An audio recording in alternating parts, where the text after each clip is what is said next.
Okay, got the red smoke. Gun runs north to south, west of the smoke, west of the smoke. Okay, copy. West of the smoke. I'm looking at danger close now. Come on with it, baby. Give it to me. I need it. Get cleared hot. Copy, cleared hot. You know what I was thinking on the way over here today is that one day, not today, but one day, Okay. I will have my sweet revenge on you for that hot tub. And I don't even know what it's going to look like. I know. I'm And like expecting I said, it. not today, Yeah. Right. but one day. I'm Because before forgiveness becomes revenge. absolutely. I'm a petty man. I fight that. I fight it all the time. I'm a petty man. So many people have asked me if I knew about that, and I tell them, no, I had absolutely no idea, and they don't believe me. Yeah. I'm like, I think you could watch the video and see in my face that I wasn't emotionally prepared for that. I knew you guys were doing something, Right. But if I had written down 50 options of what I thought you were doing, an inflatable hot tub was not there. I don't know why that episode was, and you was a time like we've never done anything creative. I don't even know if I'd put that in the creative concept bin. It meets some creative criteria. But for whatever reason, I was like, we got to do this. God. It was a major pain in the butt to do it, and probably wasn't worth it. The comment section wasn't excited as I was about it. Yeah. But I'd also do it over again. How could you know? Like I said, I'll take a decade to figure out what I'm going to do back to you. And I don't know what it's going to be. Oh, if our comment section was about it, I don't know why some of my friends have to like show me the Reddit comments, but the Reddit's the most savage place to go. I never really go into the Reddit waters. It's I'm aware of what it is. Good for you. Well, what are you going to find there? You know, like what am I looking for in life? Hatred and darkness is what you'll find there. What do you think? What type of life? I oftentimes think this when it's people online and they are living their worst expression. What do you think their life is like? Because I don't think they're living a great existence. I don't know, but I think this is the odd part about Reddit, especially when it comes to like the JSOC archives or the very special operations ones. There's just enough truth in there mixed in with a lot of theories that they can't really figure out what's true. But it's sticky. It grabs people. And sometimes I want to go just get in there and be like, actually, that dude's right. Believe it or not. And then I want to know, how do you know that? Because they're all looking at this from a distance, and some of them are really are spot on things they say. But luckily, there's so much misinformation out there. No one knows what's right. Here's what I can say. I've been out of the game for a long time, and part of being at the command after you pass your TSSCI, which is hilarious, by the way, you get your interim like instantaneously. Right. You can't go get read into these programs. You eventually 2 years later, I think it comes through, and they go and they read you in. And I've only been read into a couple. And years after, I didn't directly search the terms on Google, but I worked my way around it. It's all out there. People just don't know necessarily what to look for. Right. But I think people stumble across some of this stuff. And I actually think a lot of the time they don't know what they're looking at. And I think that's some of the both of our commands, I think, heartache with people coming out public, and I get it. And I try to only say what I believe is appropriate.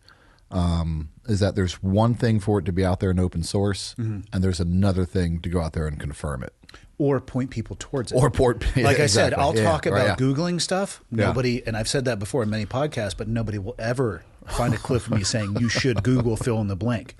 Like TTPs are important to protect.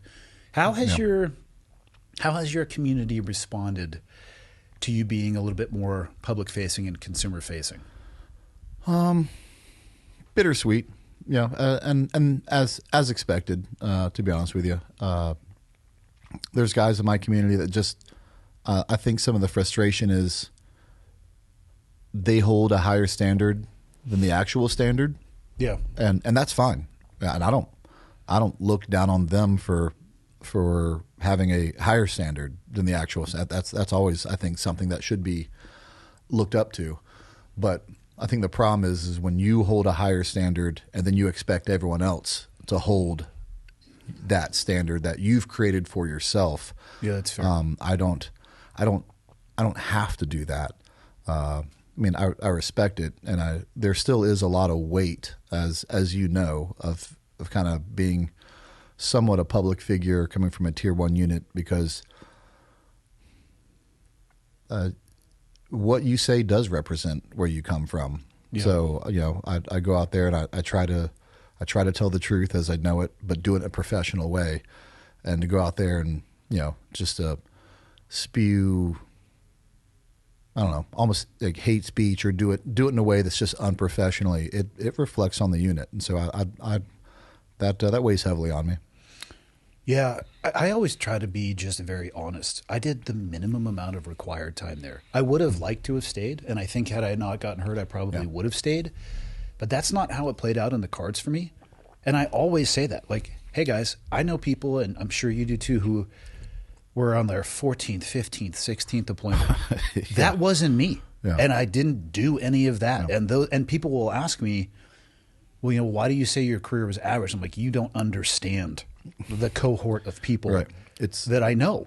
If I say anything other than that, I won't be able to sleep at night. Right. It's relative. Yeah. And I don't. And it's what. To go back to that question real quick. But it always surprises me the amount of guys that I looked up to, or leaders that were there while I was there, and we're all retired now, and they'll reach out to me and be like, "Hey, love what you're doing. Like, I think you do it the right way, and the truth does matter." And those guys always make me feel like I'm doing the right thing. Well, what so is the other side of that? So there's two sides to it. What is the published standard for you guys? Today's episode is brought to you by Montana Knife Company. Guess where these knives are made? Montana, just down south. I was going to say Frenchtown, but now they're moving into Missoula.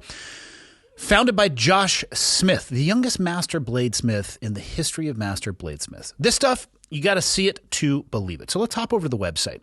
One thing you can still do now is enter this truck giveaway, the ultimate hunting truck giveaway.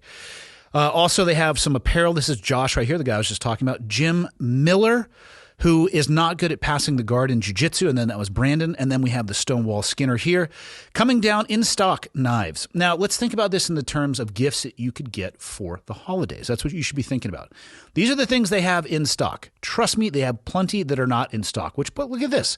Gift cards. That'd be a great way to pick out something for somebody that you love, and they could get something when it comes into stock. The blades. This is the next blade drop countdown right here. They drop them on Thursdays and Saturdays. I have an MKC blade in my fanny pack. I have them on the bookshelf behind the camera that you can't see. I love these knives. I cook with them. I have the chef knife set. Fantastic blades. Fantastic customer service. Bringing jobs back to Montana. Vertically integrating the process into an amazing facility that I believe is going to open in early April, which I'll be there with my wife. MontanaKnifeCompany.com. Get your holiday shopping in now. And I would hurry. They do quick turn shipping, but I'll tell you what, you push it too late and it's not going to make it, and that's not going to be their fault. When you're in the purchase process, do me a favor.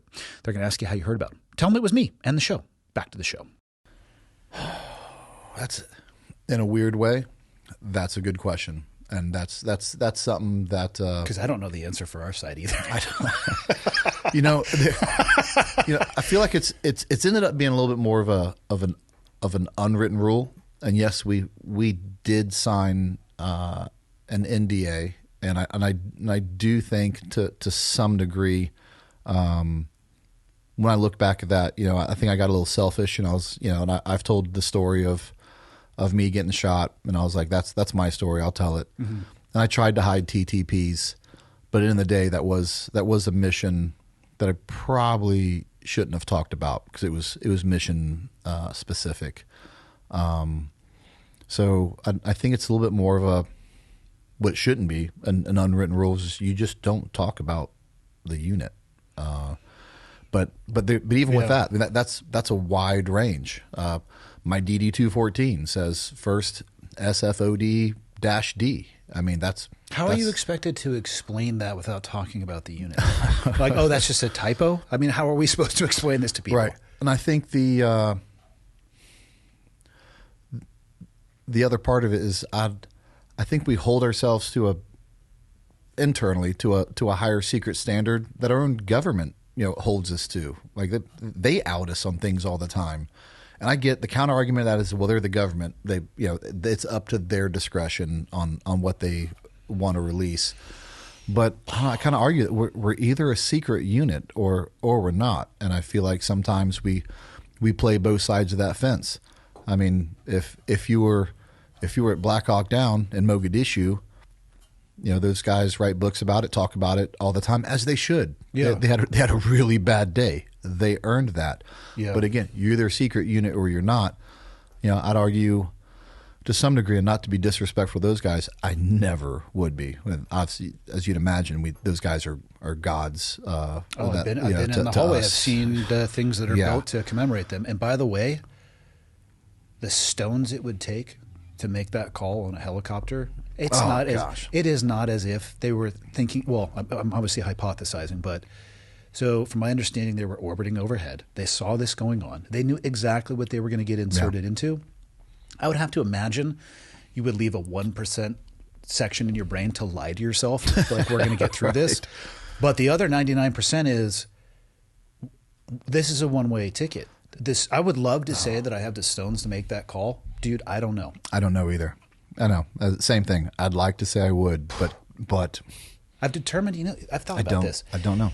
Here's another definition for bravery for you, because people oftentimes talk about the career. Perhaps bravery sometimes is just not having the courage to run away. Perhaps you're paralyzed in place out of fear and were unable to run, and then it turned out in your favor, and they're like, you are so brave. We've all had these guys in our career. I worked with this crazy guy in SF. He was just, I say crazy in a good way. I'd take him anywhere with me. Yeah. But I don't know if I would consider him brave, because I don't think he really understood the dangers that he was putting himself in. Yeah. So I don't know if that's bravery. God, that's a knife that cuts both ways. Yeah, and I love that guy.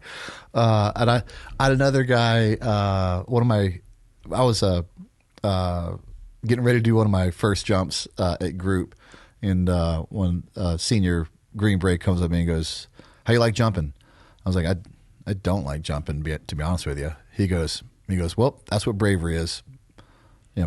Something you don't want to do, you just do it anyway. But you do it anyway. Yeah. That's bravery. And I was like, that was a really stoic moment right before just a random static line jump. Yeah. But that stuck with me to this day. I've always thought about that. It's so true. Bravery is an interesting one. I get, when I publicly speak, a lot of times people will ask versions of the question, either why did you want to do what you wanted to do, or how were you able to do the things that the government asked you to do? And sometimes they'll put it through the lens of, was it working with people that were fearless, and which is not the case. Fear was present. I can speak for myself. It's not a matter of whether or not you're scared. It's how you can manage it. Right. And I'm curious if you saw this. I don't think I've ever done anything brave in my entire life. I have been present when people did things of immense bravery, but I've also, it's not a static setting. Like if you were to go, 1 is low bravery and 10 is the most. I can't say that I would sit at a 6, because some days I feel like I'm at a 4 and other days you might be at an 8. And I've seen other people do things incredibly brave, and then an amount of time later, you're like, whoa, it oscillates, man. Yeah. It's not this steady state. It does oscillate, and for some missions, I wasn't scared at all, or nervous, whatever you want to call it. Of course, as we're talking about this, I think about, everyone does it to some degree, looking around the helicopter, just looking at the guys next to you. No one's fidgeting. No one looks scared, but they're humans. Yeah. Yeah, they're humans just like you. It's harder to pick out though when they're a couple hundred reps deep. And guys, you're just like might be having a nightmare, but they're just stone faced. Yeah. But the most nervous, not every mission I got nervous for whatever reason. Some just felt more nervous than others. But you know, as you know, like when the helicopter landed, it just everything's moving so fast. You don't have time to think, which means you don't have time to get scared because you're just keeping up with. You're just trying to keep up with everyone, and so that helps, I think, with with the fear. Yeah. So the fear was always before landing, but once the bird hit the ground, there's just no time to think, which is a good thing. I think it's a good thing. Yeah, I think you existentially need to sort your shit out before the skids hit the ground. Yeah, I agree with you. Well, and at that point too, you're tagging along with the momentum a little bit, and I think that's the tough one. Is if static motion or lack of motion by yourself, and you have to launch into something, that's I think harder than keeping up with the momentum around. Because I don't know about you, my headspace would often just shift to, God, I hope I don't screw anything up. You know, like these people are relying on me. I need to do my best job humanly possible. That's legitimately what I was thinking about sometimes, though. Yeah. Like, I'm just, please don't have an asterisk next to your last name like he sucked. It's hard not to think about that, though, when you work with guys that they're just the most competent people you've ever been around. They disgust me. That seems like they aren't capable of making mistakes. And they're not trying. Right. And you know yourself how many mistakes that you're capable of making. So it's a tough environment. It really is. It's the toughest environment I ever worked in, and I loved it. At the end of the day, but I'm a guy who I need the challenge, because I will get complacent and be like, well, I'm good. Yeah. And that's just being honest. I need to be challenged. I've had this conversation with a few people, and this is one of the reasons I think some guys struggle when they get out, probably gals too. And again, our jobs are very similar but different in many ways, uniform, branch of service, all of those things. If I look back at the career, it was very task-centric. Here is a job, go do it. And most of your time outside of actually doing the job, you're training to do the job. And those trips are set up, and you know what I mean? You go into work on a Monday, and it's like, these are the 10 things. You boom, boom, boom, boom, boom, and you knock them down. The farther I've gotten away from the military, I realized, I wasn't actually finding those tasks. Those were presented to me. Well, then you get out of the military, especially if you thrive in that environment, you're just like, yes, boom, boom, boom.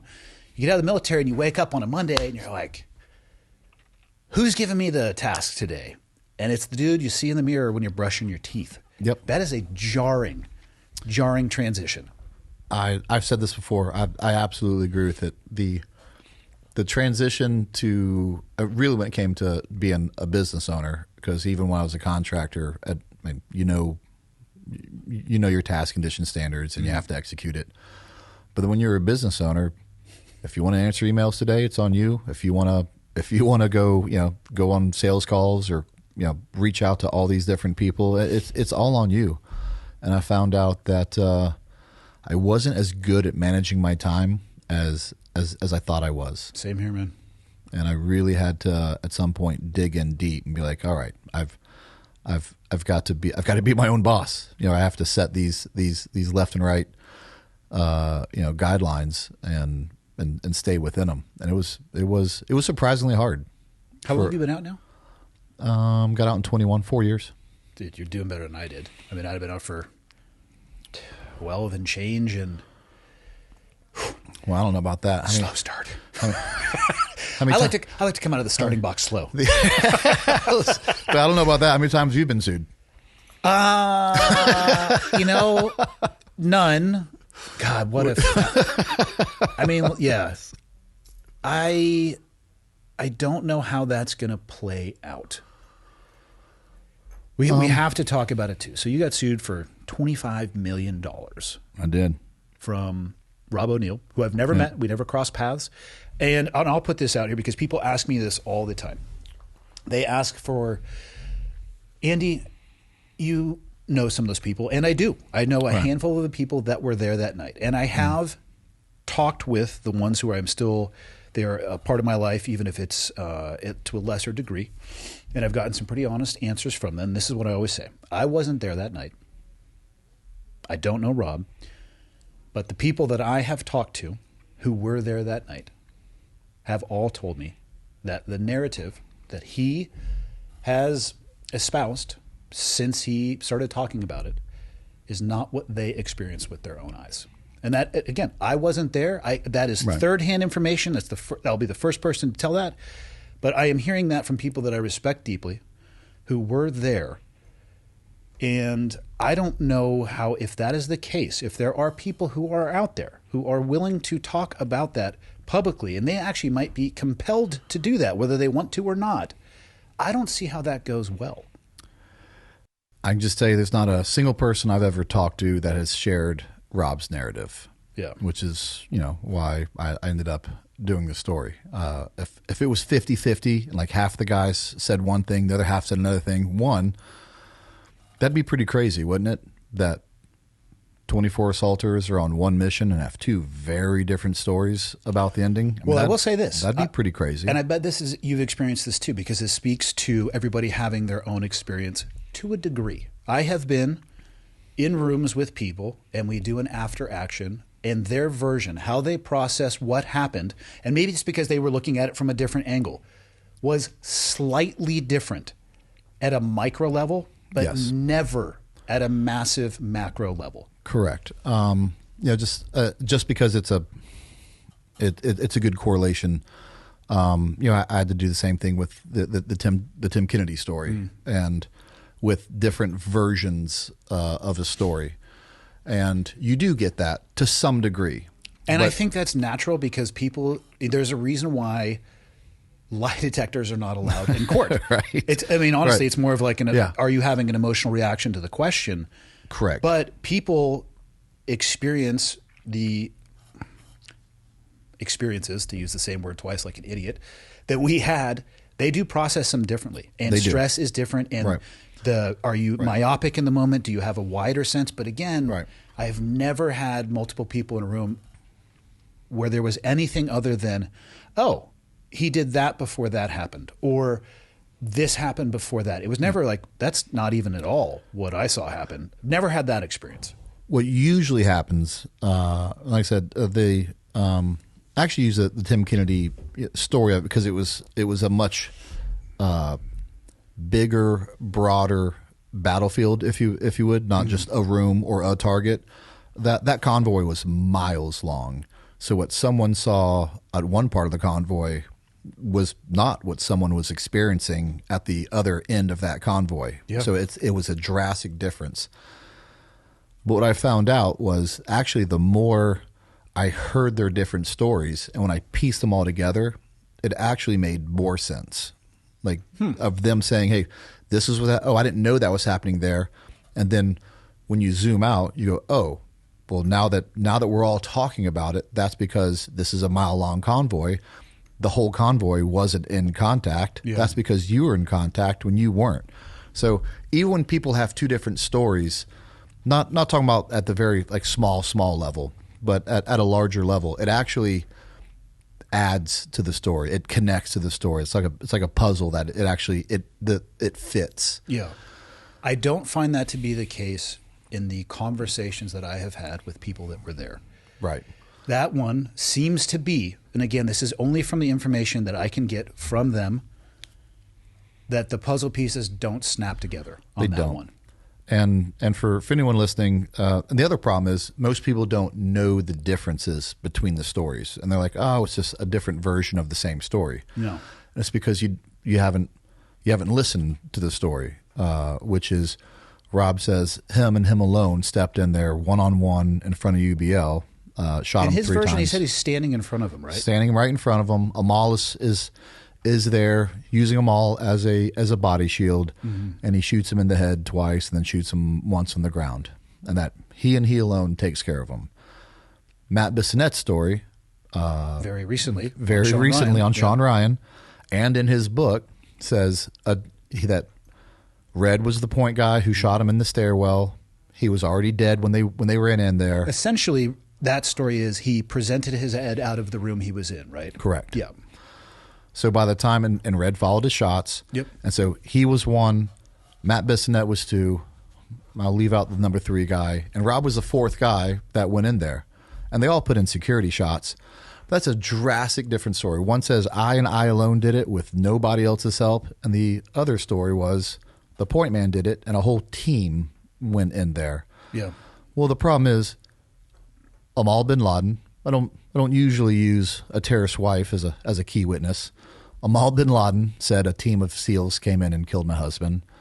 The White House came out with a correction of the record just a few days after the raid and said there was some stories about Osama Bin Laden being a human shield. She was not a human shield. The White House themselves said that, which would also make sense because now we have to account with the White House says Amal was shot during this, but she's okay. Well, then who shot Amal? If you're the only one in this room dealing with it and Amal is right in front of you and you only shot UBL 3 times, who randomly shot Amal? And there's luckily, since this has come out, some other people have come out and publicly made some statements. The owner of G2 Precision on X came out and was on the raid. Said absolutely, Rob did not kill UBL. That's a lie. Chris Fettis, who wasn't on the raid but was part of SEAL Team 6 for years, says no one at SEAL Team 6 has ever believed or has ever really even heard any other story than the Red killed him up the stairwells. It just goes on and on and on. So it'd be it's difficult to understand why he would want this to go to court because I don't think it's going to bode well for him. You know, for me, and you and I bet you we agree on this, and this is probably maybe more unique to the community. I don't actually care who killed Osama bin Laden. I really don't, because I know that both of the commands probably actioned multiple times targets where they thought Osama bin Laden was there. And if your squadron was on deployment, guess what? You're getting the rep. And if you weren't on deployment, you're not getting the rep.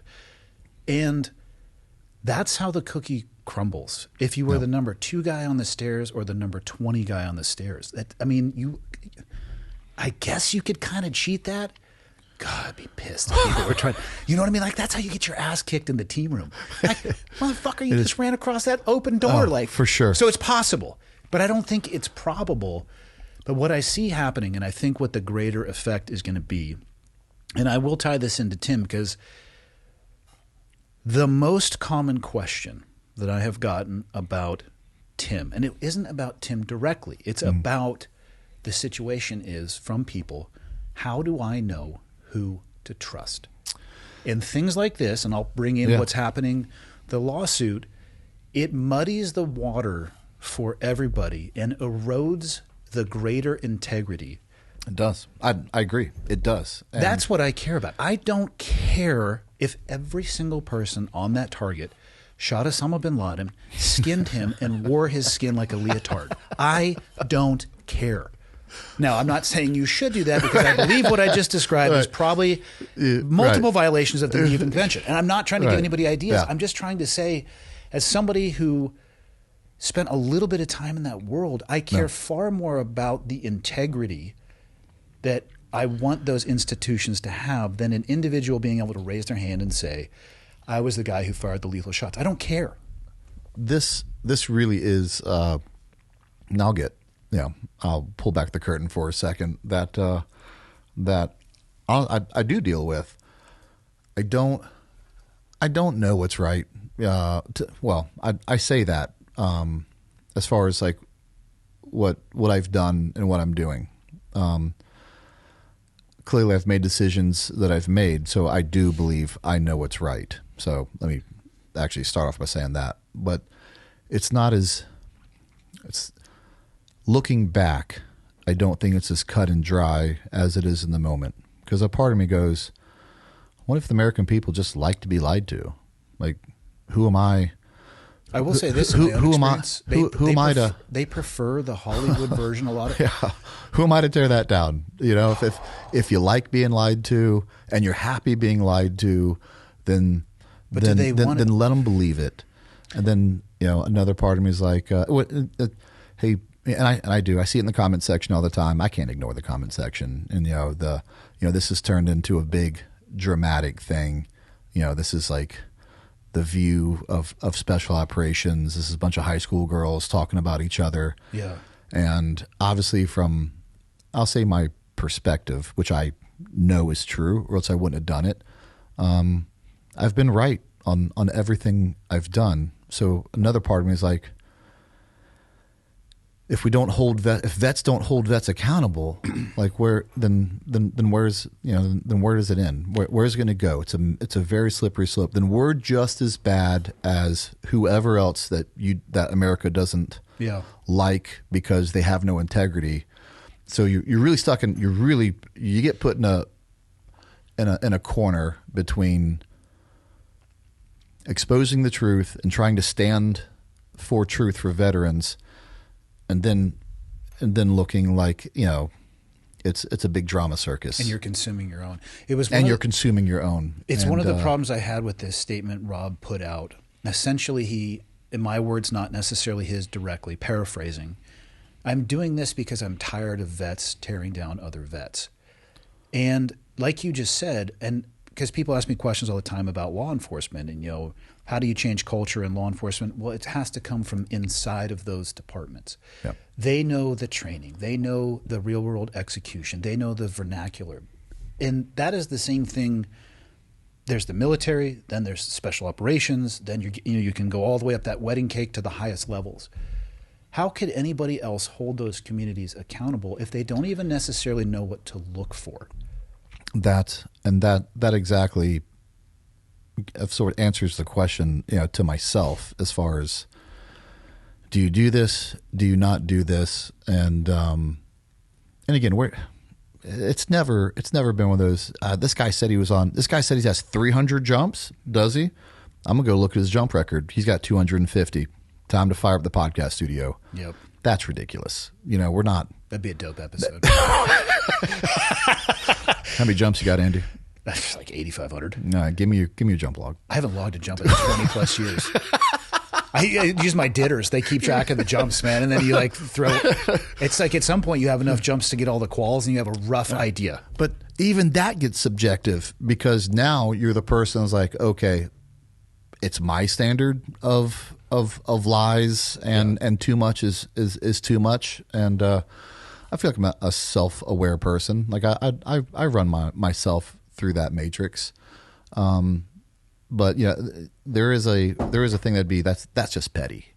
Yeah. But I believe the people we've talked about have clearly crossed the line, and even though those negative comments are there, and it keeps me self-aware, I can't help but at the end of the day start thinking, so hold on, you're mad at me more than you're mad at the guy who lied for money and fame, and and basically kept the valor away from the people who actually did it. I just think who didn't even want it. It didn't want it, and I think that's just a weird take to have. At the end of the day, that's a weird take for people to have, to be more mad at the person telling the truth than the person who lied, and I get a lot of that. Sometimes I think that is tied to whether or not they fell for the first story. No, seriously. No, you're right. If there isn't an attachment to a narrative and it meant something to them, or maybe it legitimately inspired them, right? Like maybe a lie changed the trajectory of their life, which is, I would put that in the realm of net positive. If you challenge that motivation, though, they don't want to look at the story. They're going to look at you. I've had that exact thing either in the comments or in an email or a message. Just recently, actually, and it had to do with Tim Kennedy, and they're like, hey, like his positive stories and him challenging me to be a man, like made me a better man. So yes, I believe everything you're saying is right, and it's been proven. But but he's still out there doing good things, and I'll always support him for that. And that's I don't know what to say to that. Like good, because that two things can be true at once. Two things can be true at once. Yeah, exceptionally dishonest, and also an incredible power for good. And I actually think that is why the military probably didn't take a very critical eye earlier. It really comes down to the root cause of this. It really does come down to the military. The military never approved Tim's book, which is crazy to me. Did he even submit it for approval? Do you know? Didn't. Power move. That's one way to. It's one way to not get it approved. Ask Bissonnette how that goes. God, yeah. Rob's PNG'd from the command, so the command did their job to be like, hey, like you can't act like this and say these things. Did Rob submit his book for approval? He did. He did. Okay. But here's the thing with approvals: they don't go. As I'm sure you're aware of, they don't go talking to all the teammates to say, "Hey, is this book true?" Some person who goes through it, right, and is looking for things that might need to be redacted. That's right. They don't have the knowledge to understand the legitimacy or accuracy. No, well, they're only there to see if you gave away TTPs, secrets, SOPs, things that capabilities. That's the only thing they look at it. I know Rob likes to parade that around, like, well, the DoD approved my book. You can say anything in your book as long as you don't give away, tactics and the DoD and capabilities. Approved Jack Carr's books too in their fiction. Right. I mean, they're great fiction, but right. But that's ironic. Never thought about it in that light, because even those books can get very realistic very quick. Like 97% on the nose. Like if you know what you're looking for, you're like, hey Jack, dipshit. We're not supposed to talk. Right. Because these guys, Jack's on the inside, so it's even easier for him. Yeah. But Tom Clancy wrote some great books. Dude, the government looked into him after the Hunt for Red October. That's right. And he basically took him to the library and was like, dipshits, it's all right here. How did you know this? I read. Yeah, right. Like, you guys are not really good at redacting because I'm pulling stuff out of archives, and here we are. Yeah. I don't know if JT's writing a book. Yes. About a special operations. Yes. JT is a book. JT is a book. And he showed me that. And I was actually quite interested in it. Yeah. It's basically a JSOC version of a naval arm and it's fictional, aviation. Though, right? It's fictional. It's fictional. It's truth adjacent, but intentionally so. Yeah. We'll have to edit this out here for a second. There's something I was going to say along those lines. We don't edit any of this out. Oh, we don't edit any of this out? You're just going to stumble here and lie. No, we were talking about the lawsuit. You just told Devin, don't worry, if you come in here, we'll edit it out. Yeah, but I lied. It's just like, she's going to be on camera. I love this even more. Okay. Why would you take the time to go back and find that? Just do it live. You don't have to do a hot tub against me. You're just going to cut me with 1,000 cuts. Yes. That's actually the best revenge. It's revenge and the person doesn't even know you've had it. Yes. I should have known. Yeah. No, man, I don't want to see people tearing each other down, but I don't want to see people not telling the truth either. I always say this: whatever people want to do with their experiences, I believe you have earned the right to do so. Life is about the choices you make. If you make choices that are going to have consequences that could cascade and get the eye of the government or attorneys, that's your choice. If you're hoodwinked into that or sold a bill of goods that isn't true, I mean, we can have a conversation about that. But you've earned the right to do what you want to with your experiences. My only issue is when people start flirting with the truth. Yeah. I should probably talk to my lawyer more about what I should or shouldn't say, but I don't care, because the truth is the truth, and whatever I say here is what I'm going to stand by in court as well. I said it on my live as well. The first thing he says, like, let's just move for dismissal, like that we can just get this dismissed, and I was like, no, I'm not going to do that. And I hate the perception that I believe that has of me moving it for dismissal, be like, I don't want it to go to court because that's just not true. I want to see it play out. Not at the financial cost for yourself, which likely will be robust. It already is. And that's what sucks, because you can have the truth and a shitty lawyer and you might end up losing. But the reason why I want to see it play itself out is let's put a pin in this thing and then move on. Like, guys, this is 2011. Yeah. Let us move past this. But also, in doing so, let's put a pin in the ground. Here is the story. Yeah. End of story. Moving on. What side of that did you end up on? The truth side of the line or the Kennedy side of the line? But you're right. Unfortunately, when I did all my research for my original episode of Rob, I got to talk to a lot of guys that were more than willing to talk to a Delta Force guy, believing that they would, that would not do them wrong and release their names, which I never have and never will. But that's where it'll get interesting in the court proceedings. Rob has now forced this into making people who did want to be quiet. They wanted, and for them, it's a hard line to walk, right? They want to be quiet professionals, but they also can't stand what's going on. Yeah. So they're more than willing to call me and tell me what happened, but not attach their name to it. And I'm fine with that. I'll take your heat rounds. And I say that jokingly, but also truthfully.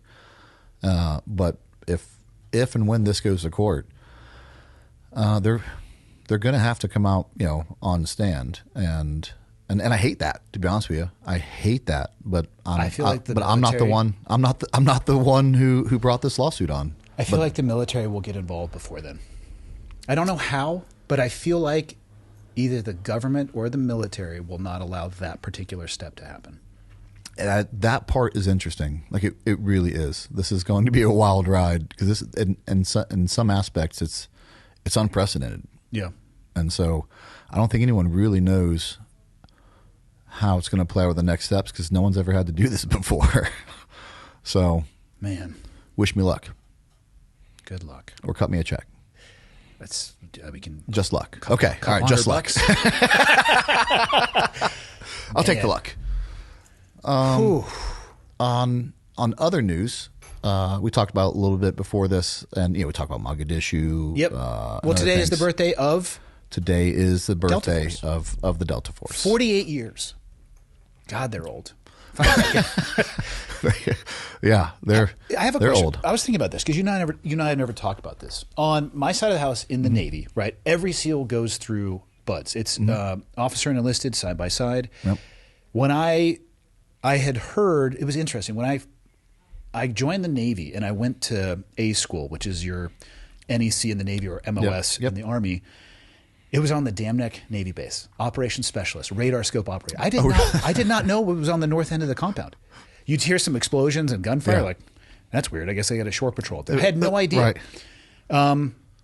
Got to my first team, and there were two guys in my first platoon who were prepping to go to selection, and that was really the first time I had kind of heard it.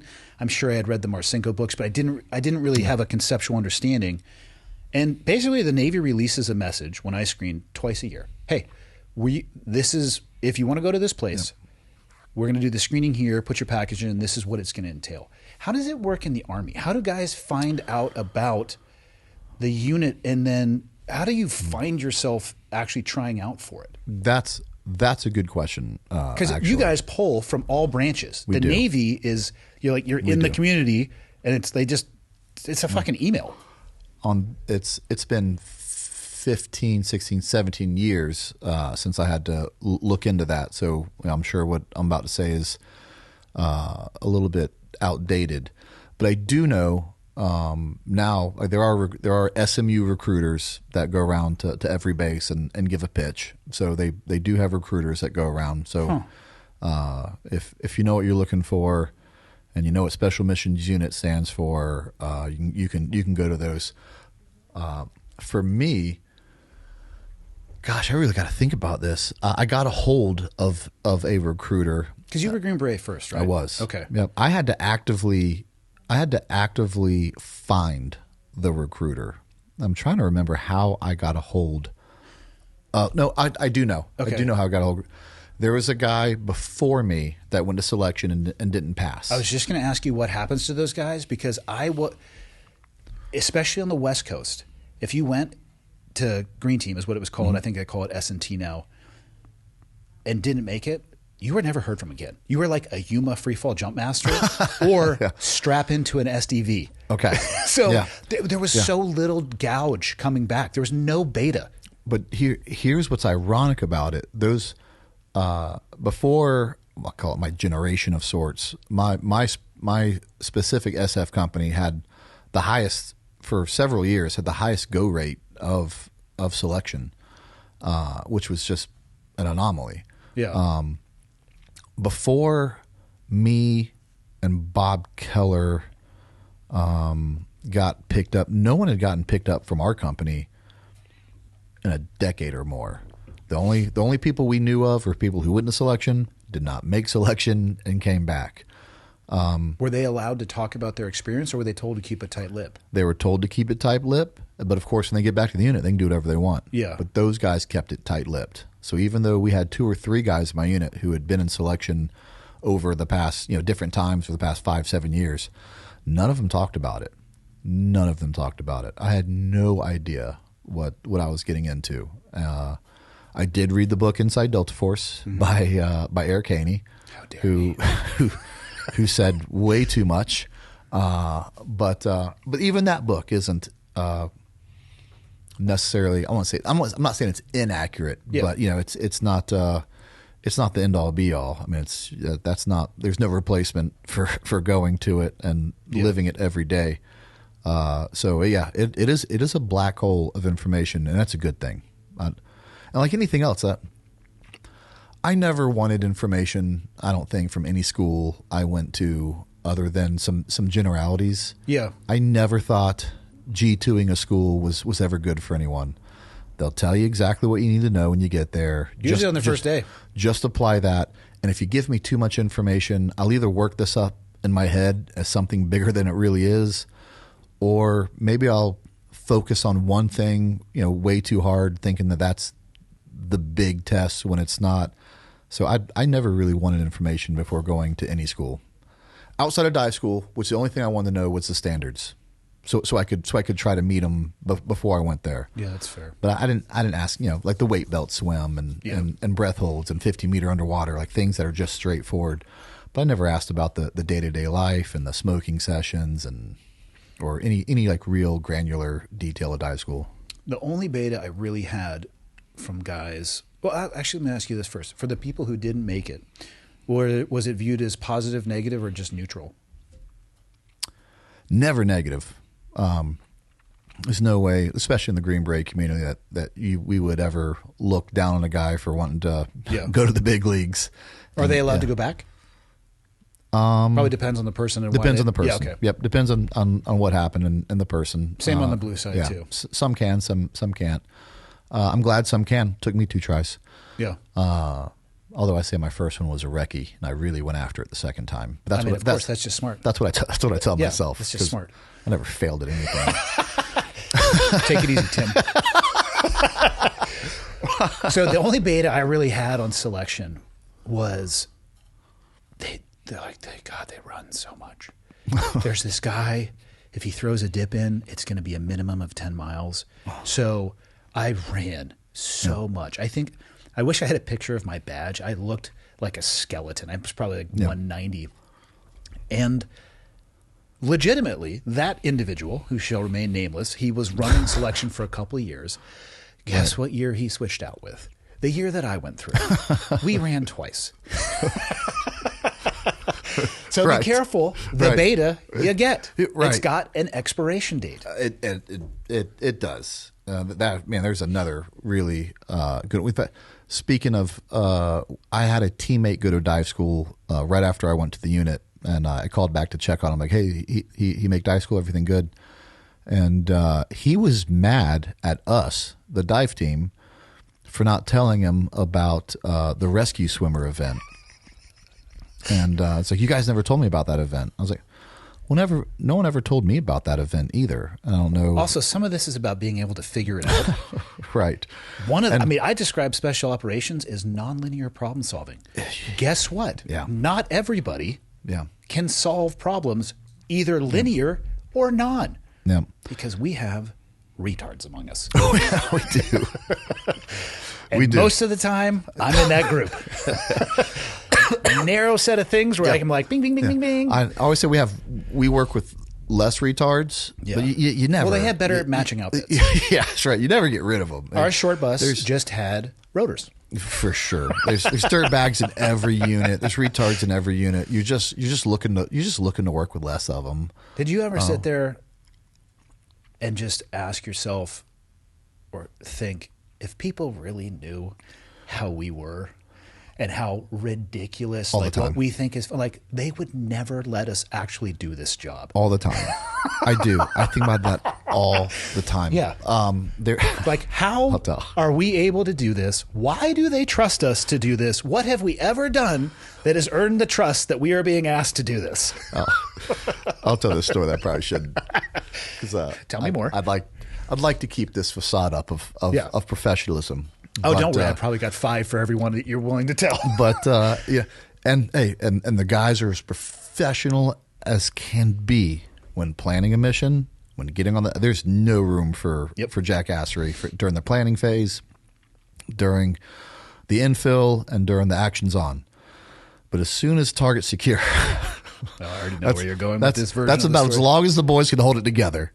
And we were in Iraq, and I found this sword, and I was assessing this room, and I basically hid in this room waiting for someone to walk in the room. And as soon as I walked in, I flung open the closet door, and I charged him with the sword and went, "Aha! You're gonna get shot." Why would you do that? Which was exactly the question I got from the assaulter. Yeah, like what is wrong with you? Yeah, like what in the actual fuck? Dude, okay, by far not the worst thing that I've done on target, unfortunately, or the worst thing I've seen, but just the shenanigans. I got called up one time by name. Brent, what are you doing? I'm doing something. Do you need me? Yeah, I need you up here right now. Run upstairs as fast as I can go.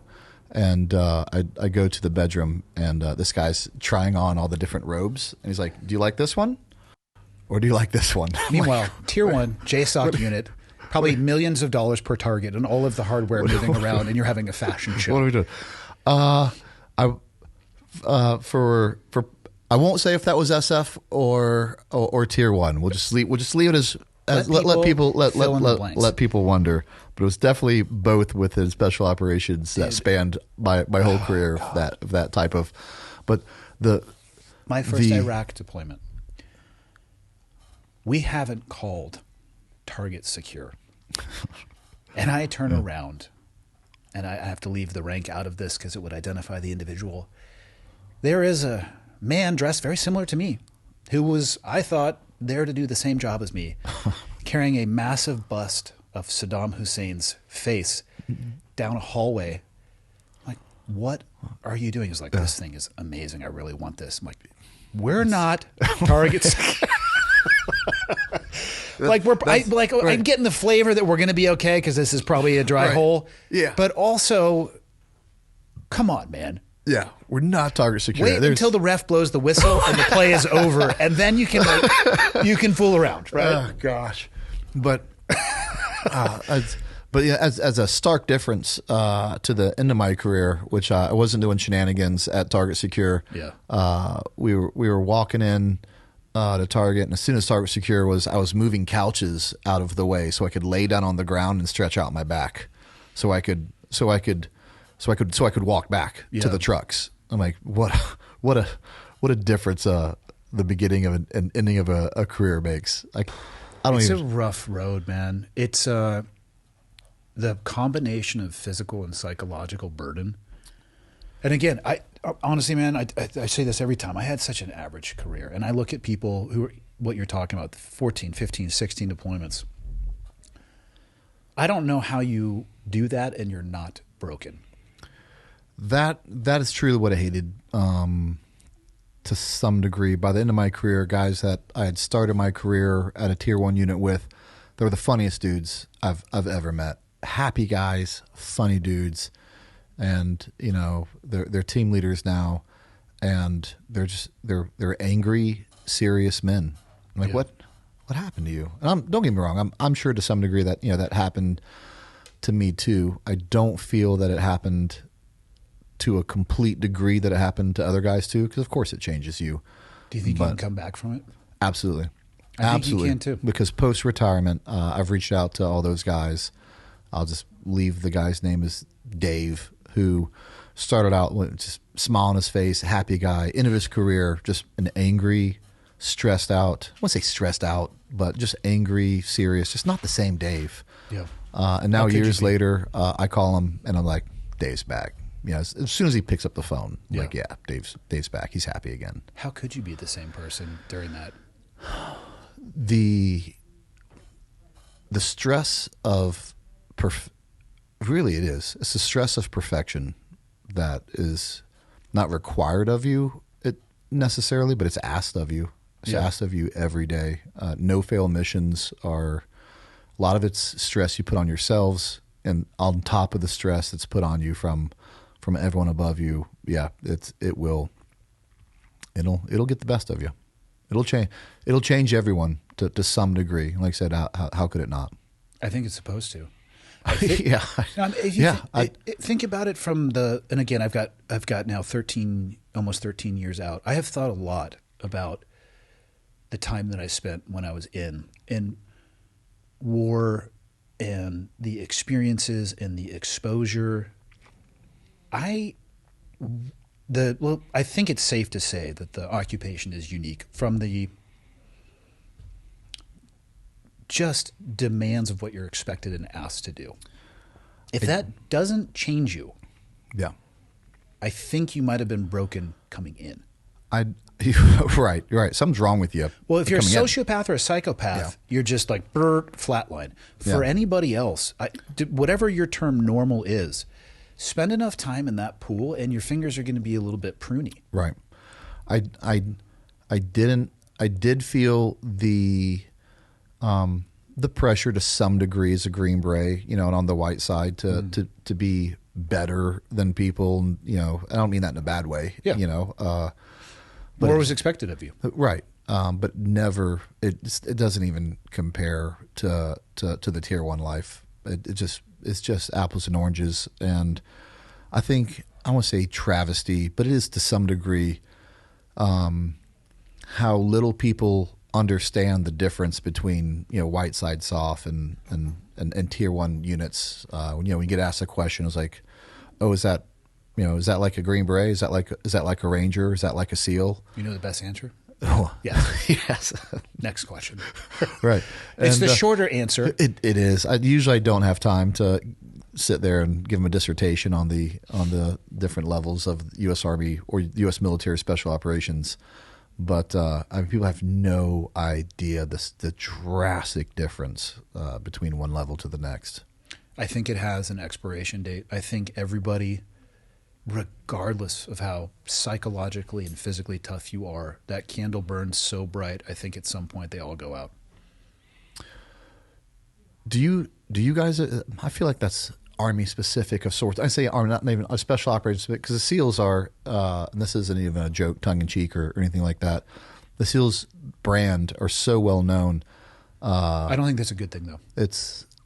I don't think it's a bad thing as well. It's partially the community's fault, but it's also partially outside of that control. When you have politicians saying, SEAL Team 6 just executed a raid in Abbottabad, you're like, yes. Excuse me? What I mean is more along the line of I'm not against people writing books and doing movies. I think they should. Like the stories should be told.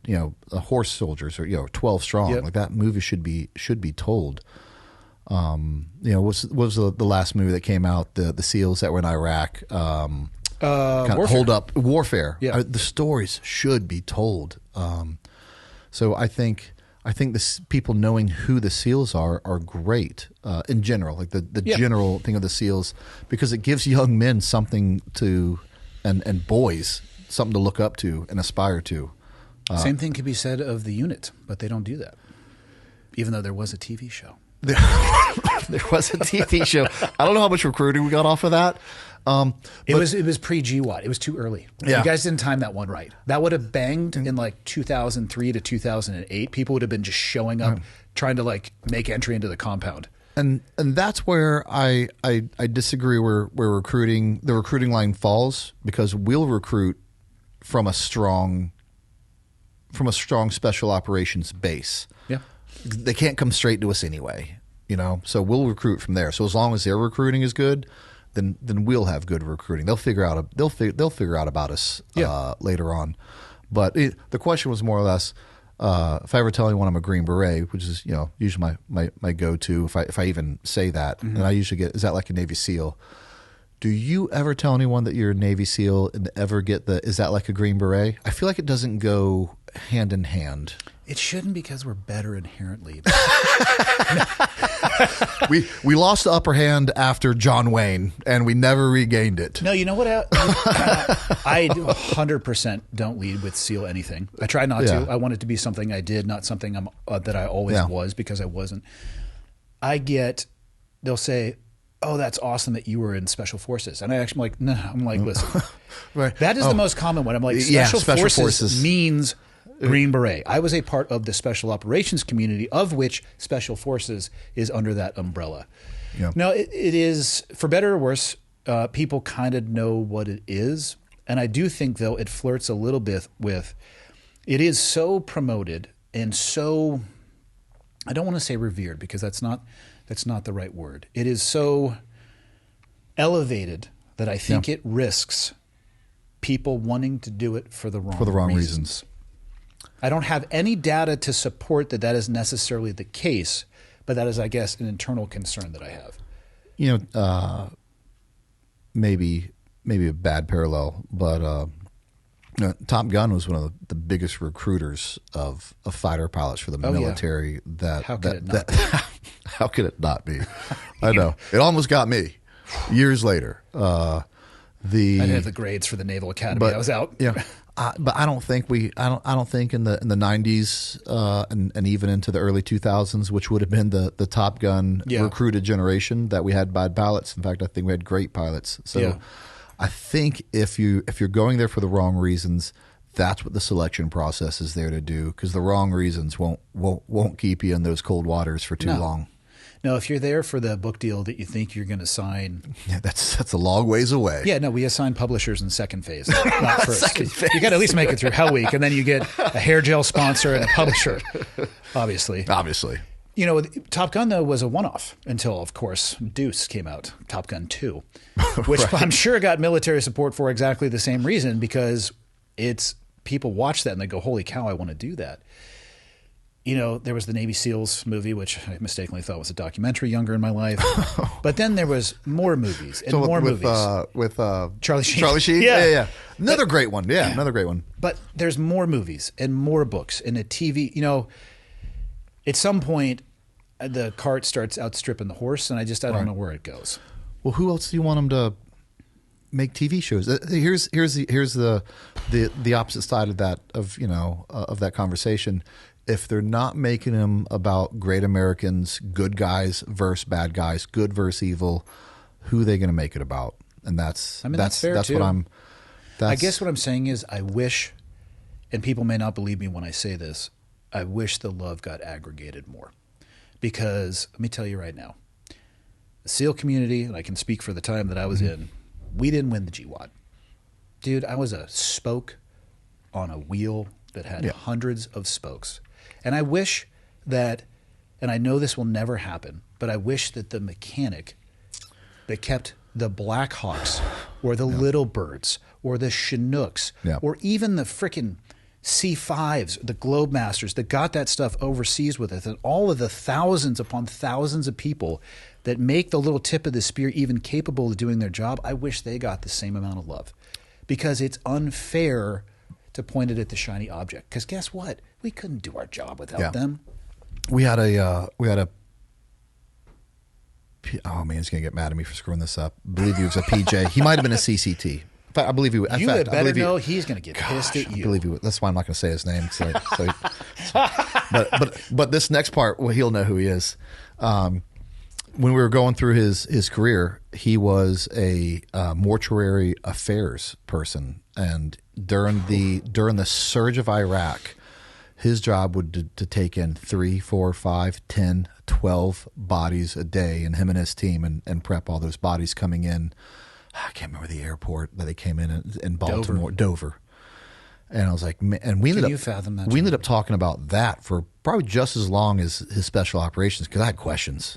Oh, did I have questions? I didn't think about that. Like the guys behind the scenes who are having to process all these dead Americans every day. I couldn't do that job. Day in, day out. The bodies just don't stop coming. And it's just that story was crazy. It was fascinating to me. I don't know if I could do that job either. But I am trying to do a better job, on this podcast, the Tier 1 podcast that I started. We have a Marine coming on that fought in Ramadi. We have an 82nd guy coming on, and we get these messages. So I only did 2 tours, but I did them. One in Afghanistan. Come on, yeah. I do. I don't want to say feel bad. I don't know what the right term is. I think the warfighter. I'm not saying the mechanic doesn't deserve his due. It's different. But the people who actually are on the front lines and have a higher risk of death do deserve a little bit more credit, and that's just a fact of life. I just hope that it's never forgotten that the sharp edge of the blade is supported by every other piece of metal that's in that blade too. I don't know how to say this right without offending anyone, as if I don't appreciate everyone's service, because I absolutely do. Just come out with it. It sounds like you don't appreciate it. It's not what Michael, make a clip out of that, but try to dub that onto his lips. I can do that. And I'm trying to do a better job of getting the infantry, the Marines, the grunts, and get their stories out, because those guys have stories too. And why it gets eclipses by special operations, I don't know. And you know as well as I do. It looks different. It's a different experience. And I hate to talk about views and subscribers, but it's a business now. And I know for a fact his story can be just as good as a Navy SEAL story. The numbers will be different. All I have to do is put Navy SEAL in the title of this, and it'll get 3 times the amount of views, and that's just a fact. Just do it with every guest. But almost Navy SEAL. Nope. 82nd. Just as long as it's in there, yeah. or just put it in there. We're real time problem solving right now. Yeah, we're putting metrics. They'll find out when it's too late. They'll find out when it's too late. Once they're in the episode, they'll find out when it's too late. What was your mental calculus like, your thought process, and what got you over the decision to actually do a podcast when you first started doing this to begin with? Because again, it's a little bit anti to the command you came from, but I actually think it's a lot anti. It's very anti. That's a great question, and it won't be the standard answer. I had on the verge of failing business with First Responder Coffee Company that we eventually, then did First Responder Cigar Company and First Responder Cask Company with bourbon. We were hustling. God, and as a business sucks. Business sucks. I'm waiting every day to wake up as an overnight 10-year success.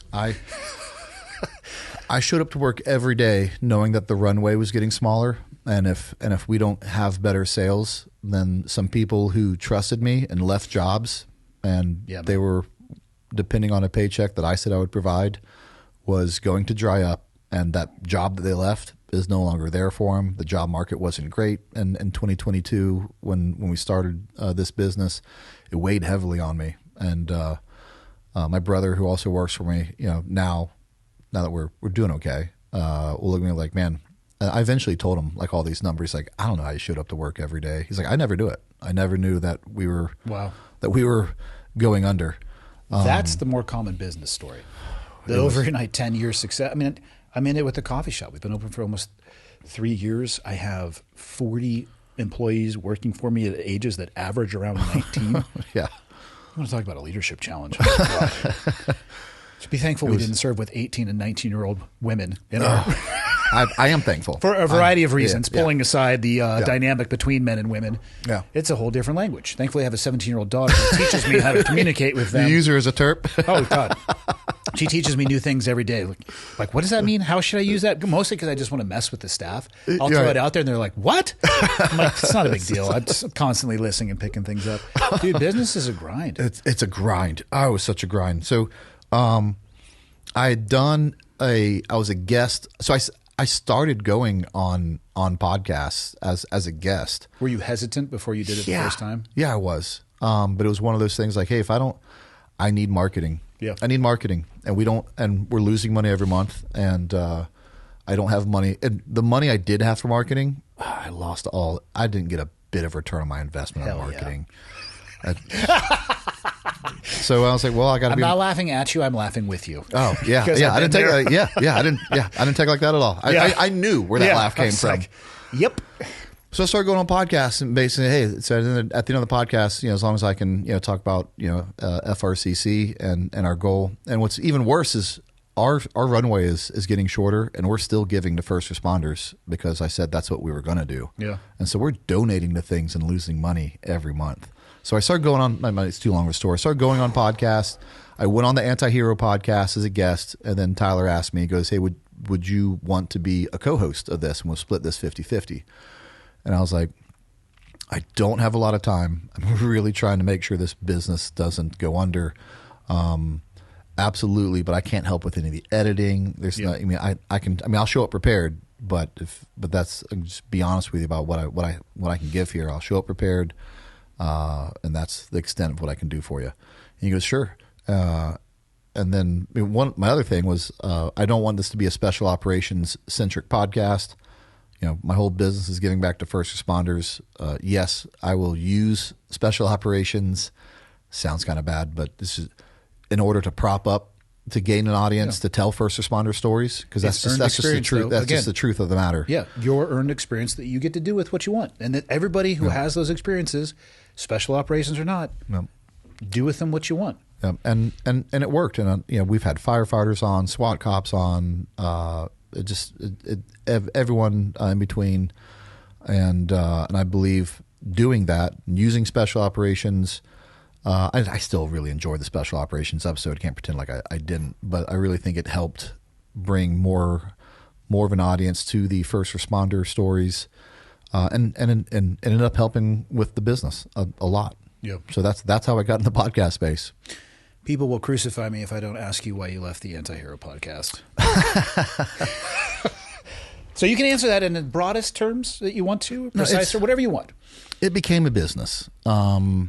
It did. It went from something that was just kind of free marketing and was working, and then it became a business, and it became a lot less fun when it was a business, and you have sponsors that you have to appease, and and then you have ideas of what this business is going to do next, and and it was just two friends doing a podcast thing, and now you're cast into this. Now it's two business partners doing this, and we just had different ideas of business wise where certain things should go, how certain things should be presented, and it doesn't make his opinion on where it's supposed to go wrong. Doesn't make mine right. But at some point, we just kept. I say butting heads as if it was like just a constant strain, but it just became enough. I was like, I think it'd just be easier if I did my own thing, and I feel like I helped build this up for him, so I'm not leaving it. I'm leaving it better than I found it, and then I can go do my own thing and make all the bad decisions all on my own. And you get to look in the mirror, like, who did that? Oh, hello there. Man, I see in the morning brushing my teeth. Like accidentally delete an episode that was. Were you able to resolve this? I'm working on it still. Have you seen the movie Zoolander? Yes, Files are in the computer. Do you understand that reference, Michael? Yes, I love God, Zoolander. he gets like 1 out of 100. Yeah. Fucker hasn't seen the Boondock Saints. What? I know. I've seen Zoolander though, so he's planting his flag there.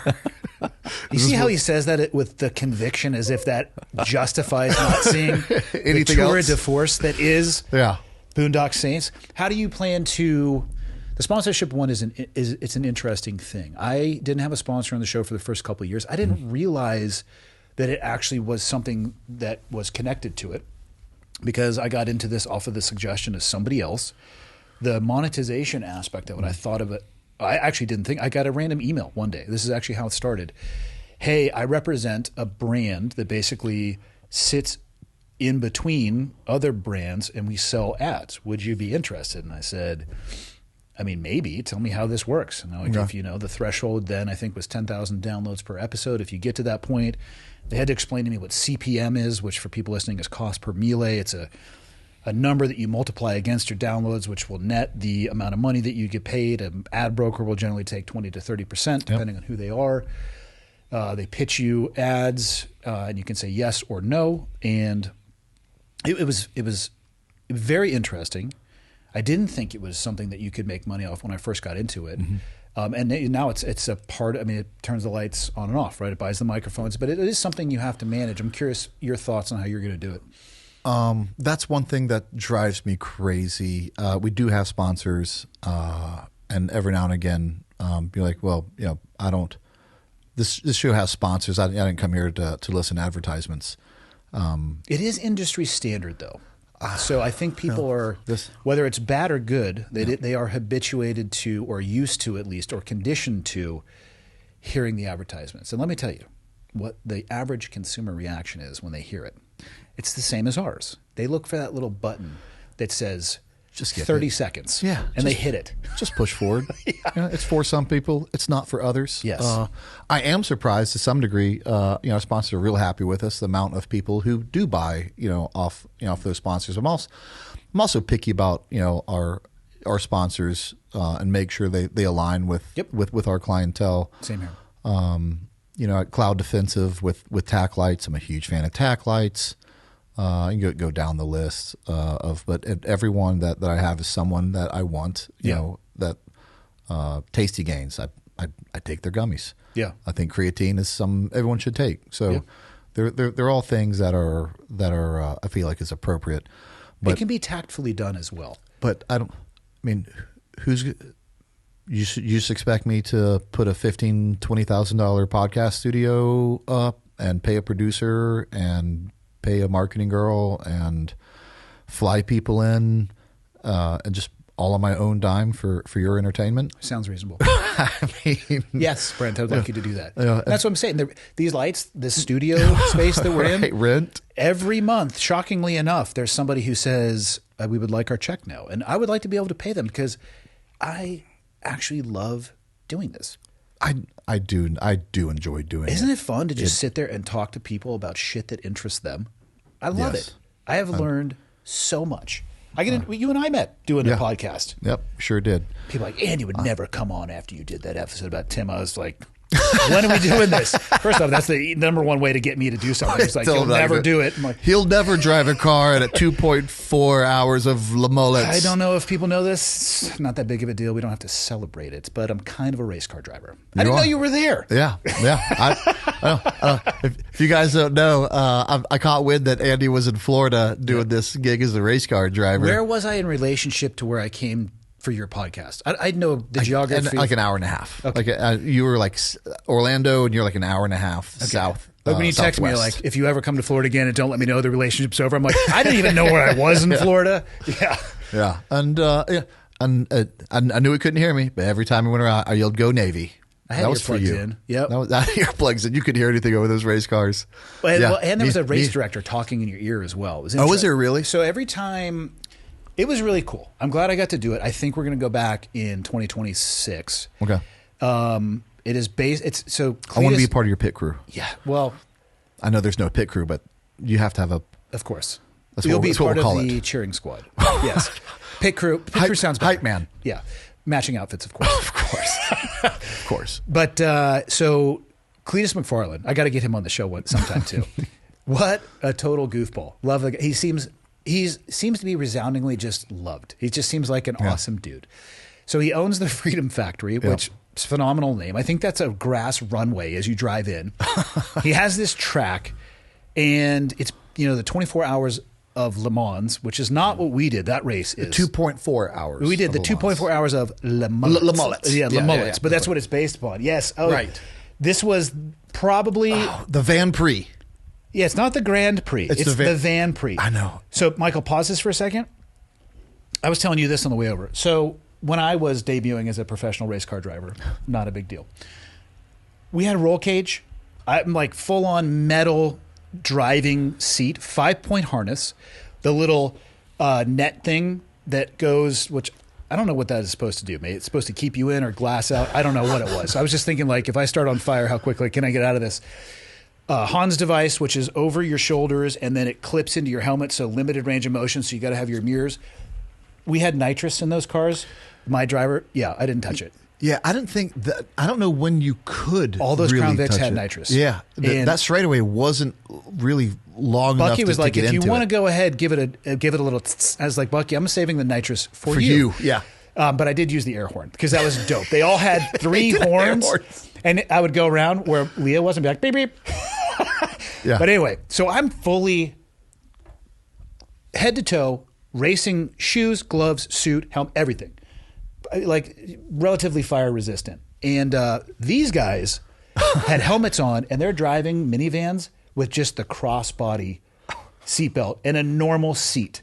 That's it. No roll cage? So no. So now you can hit this. Let me get some volume. Yeah. And the end of it, I would go to like the 15-minute mark. I don't know if this is all of the... The race was... Oh, actually, go back. You know what we're looking for. Today's episode is brought to you by LMNT, oftentimes spelled LMNT, just like you can see here on the box, but said element. What is it? It's an electrolyte drink mix.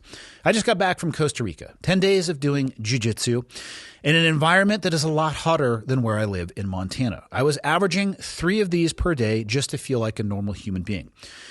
What is in these things? 1,000 milligrams of sodium, 200 milligrams of potassium, and 60 milligrams of magnesium. Now, you can get this another way because this comes in the very convenient travel size pouches or sachets, depending on what you like to call them. I just emptied a box of these into a Ziploc bag, and that's how I got them to Costa Rica, my favorite being the lemonade, which is one of their new flavors. A variety of flavors, but let's say you don't travel as much as I do and you like sparkling water. They make sparkling water that has exactly the same ratio here of 1,260 being sodium, potassium, and magnesium respectively. And you can get it that way. They have 12-ounce as well, and they have some newer flavors coming out yet. I haven't seen them on the website, so I'm not going to promote them just yet. I think I've tested the sample ones. They're fantastic. There was a pineapple salt. Oh, my God, it was good. Anyway, these things will take your rehydration game to the next level. The difference when I use these and when I don't, especially when I train hard, is the difference between night and day. It's the difference between functioning well and not functioning at all. I cannot recommend them enough. Some people will say, well, which flavor do you like? I like I said, the raspberry. I like the watermelon, but my favorite is currently the lemonade. If you go to drinklmnt.com/clearedhot, you can get a free sample pack with your first order. So you could try one and then get a sample pack so you can experience the brand and figure out what you like as well, because everybody's flavor palette is different. They make some spicy ones. They make ones that go good in hot chocolate. So if you really care about your rehydration and your electrolyte game, head over to drinklmnt.com/clearedhot and shop to your heart's content. You will not regret it, and you will absolutely feel the difference. Back to the show. Yeah, just grab that other chair, Brent. What you're looking for is the most ridiculous and epic nose slide that you've ever seen a Honda Odyssey do. Actually. It really was an epic nose So slide. in this track, they raced the same course that we did, but it was an oval. You could go into the chicanes. We were required to do so. They had a straightaway, but on their straightaway was a jump, and you had to hit it. These cars, it took them 20 minutes to pick up the carnage off the track. Yeah. Most of these vehicles, they forklifted off. I mean, as soon as this thing ended, it was like lemmings came out of the pits, There was one of them was on fire. One did catch fire. And even the ones who made it off the track. That's Bucky. Yeah, that was Bucky wrecking right there. Oh, and actually, that's the one thing I missed was the rollover. There he is. Oh, yeah. You can't park there. Nope. He got side checked 540. That was our car. Yep. Yeah. Oh. He professionally races for Subaru. He says the first vehicle he's ever rolled over. You got to go, Michael, though. He's fine. Yeah, he just like gets up on the side of the car. You got to find the nose slide. Yeah, I'm going to look that up even the vans that made it out under their own power, they barely made it That's out. right.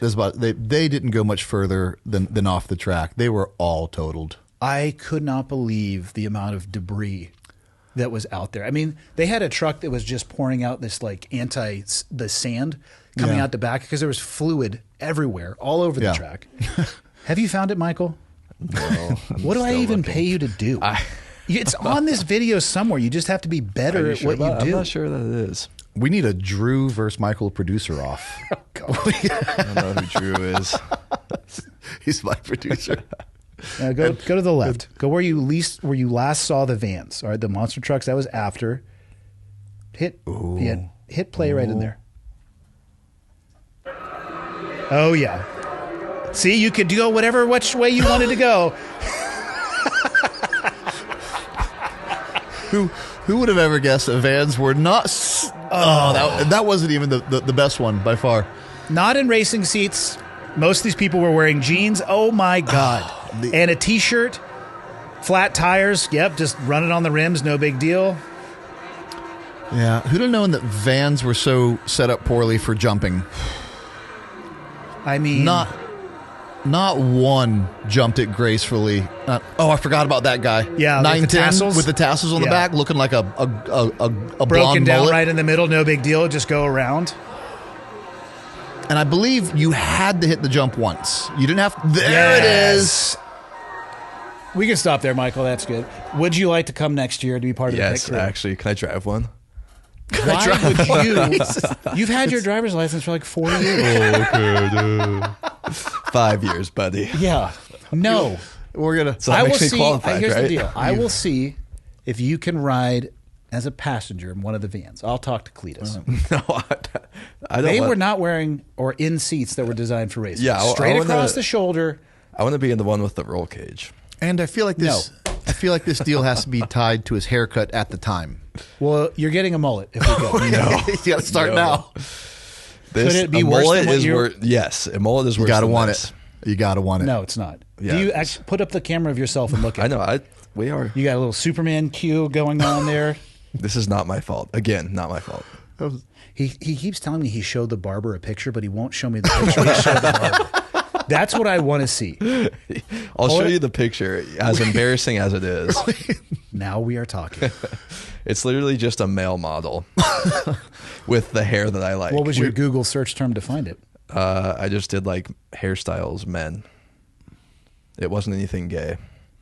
I don't believe anything that you just said. The end result says differently. Yeah. I feel like there was a salad bowl involved. In God. Here, I don't know if you can see that. Yep. Now, but hold that up to your Yeah, camera. well. I want the viewers to be able to see it too. This is what I have to deal with. You're welcome. No, we need to run this back. I think Jared was saying that. I mean, my God. So, and Bucky was explaining that I was partnered with Bucky Lazick, pro skateboarder from like he was originally in the Tony Hawk video game, the very first one. I mean, That's crazy. He didn't go over. I didn't know a vehicle could achieve that angle and not go over. I really didn't. I think the only reason it's not is because it's so long. He was saying they did that because the jump is so short, so it kicks the back end. Okay. I feel like if he had been going 5 more miles an hour, that would have gone. Oh, over. for sure. Just sent it. I loved it. I remember when that happened, being in the seats and standing up like a redneck and just screaming my head off, going, "What?" Well, now that I know what this is, I already talked to JT. I was like, "Listen, I need a BRCC race suit. I need to be head to toe, like what's red, white, and blue, whatever it may be. But we're running this back." Here's what's bad. I don't know much about the space that I'm in. I don't know a lot of different podcasts. Really? I don't watch a lot of different podcasts. I don't either. I don't know, even though I have things on YouTube, I don't know much about YouTube personalities. I didn't know who Cletus McFarland. Yes. I didn't know who Cletus McFarland was. Not his real name is Garrett, I believe, and maybe McFarland is the correct last name, but I don't think you can give out that. We'll just stick with his alias for his own identity. well, his reasons. Instagram name is like Garrett Video, and then like 8 numbers. You could tell he made it when he was maybe 16 years old and is just rocking the same. And then Devin always makes me feel stupid. He's like, you don't know who that is? And then pulls up all of his videos and his millions Yeah. of watchers and subscribers, enough that he bought this racetrack. Yes. It was an abandoned racetrack, and it's a really nice racetrack. Yep. And he bought it and renovated it, and is a YouTube guy. The Goodyear blimp was there. The Goodyear blimp was there. That was dope. I'm doing it wrong. Yeah, well, we both I'm are. doing it wrong. I'm going to get him on the show. Obviously, we're both professional race car drivers, so we have that in common. You got a lot in We common. both fly helicopters. We have. Right. He actually has the same make and model of helicopter as the one I have up here. Does he really? Yeah, he had it long before I did. So he's into aviation. He's into cars. He likes Black Rifle coffee. I think we can do this. Yeah, he'd clearly be an interesting person, that's for sure. Oh, I'm love to hear fascinated. his story about how you start from nothing to that. I think he was just passionate as a gearhead Yeah. and documented the journey early Yeah. on. Yeah. We're definitely late to the game for a lot of things, like just age-wise. We'll be dead very soon for old age. But some of those massive names, they just started documenting their life and their journey earlier on. Yeah. And the content is utterly consumable, and they have millions of followers. Do you think they're still opening in the space for people, or just as much, or it was definitely easier to get in there early? That's a good question do you because think I think there's the volume is higher, Yeah. but I think that there is. But I think it depends on the person. I think if you're a bullshit artist Yeah. and you're doing it because you want to grow a massive following, I think it's possible, but harder than just legitimately letting people see your passion burn through. Like here's I don't know many of them, but I know the big ones. Like if I do wonder this sometimes. If MrBeast came out today, would he be able to make it? And So I've seen a video where he said succeed yes. that. He said I've seen a video where he basically said it would take him a while to replicate the size again, but he could do a multi-million subscriber channel very quickly because he understands every aspect.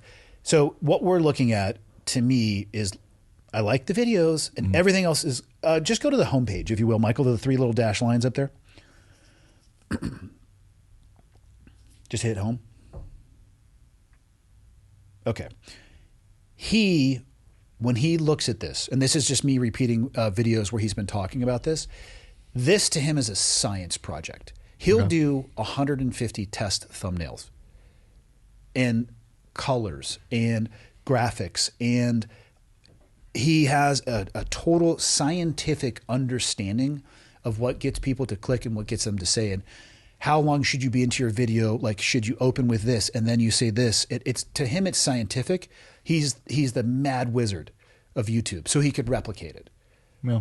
But I do think that you can find your way in that space. I think you might have to be comfortable with a smaller following. Yeah.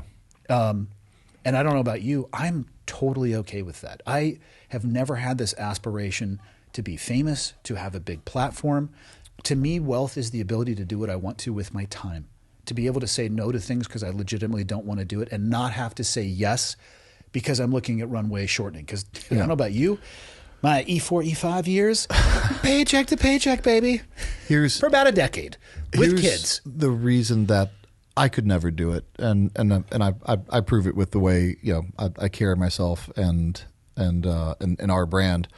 I'm not willing to do what it takes to get there. In this world. In this world. Correct. You have to be over the top. You have to be outlandish. Yeah. You have to be a little bit, I say risque, but not necessarily sexually, but you have to be, you have to push. There's channels for that too. There's channels We've gone for to that too. feedfinder.com on the show before.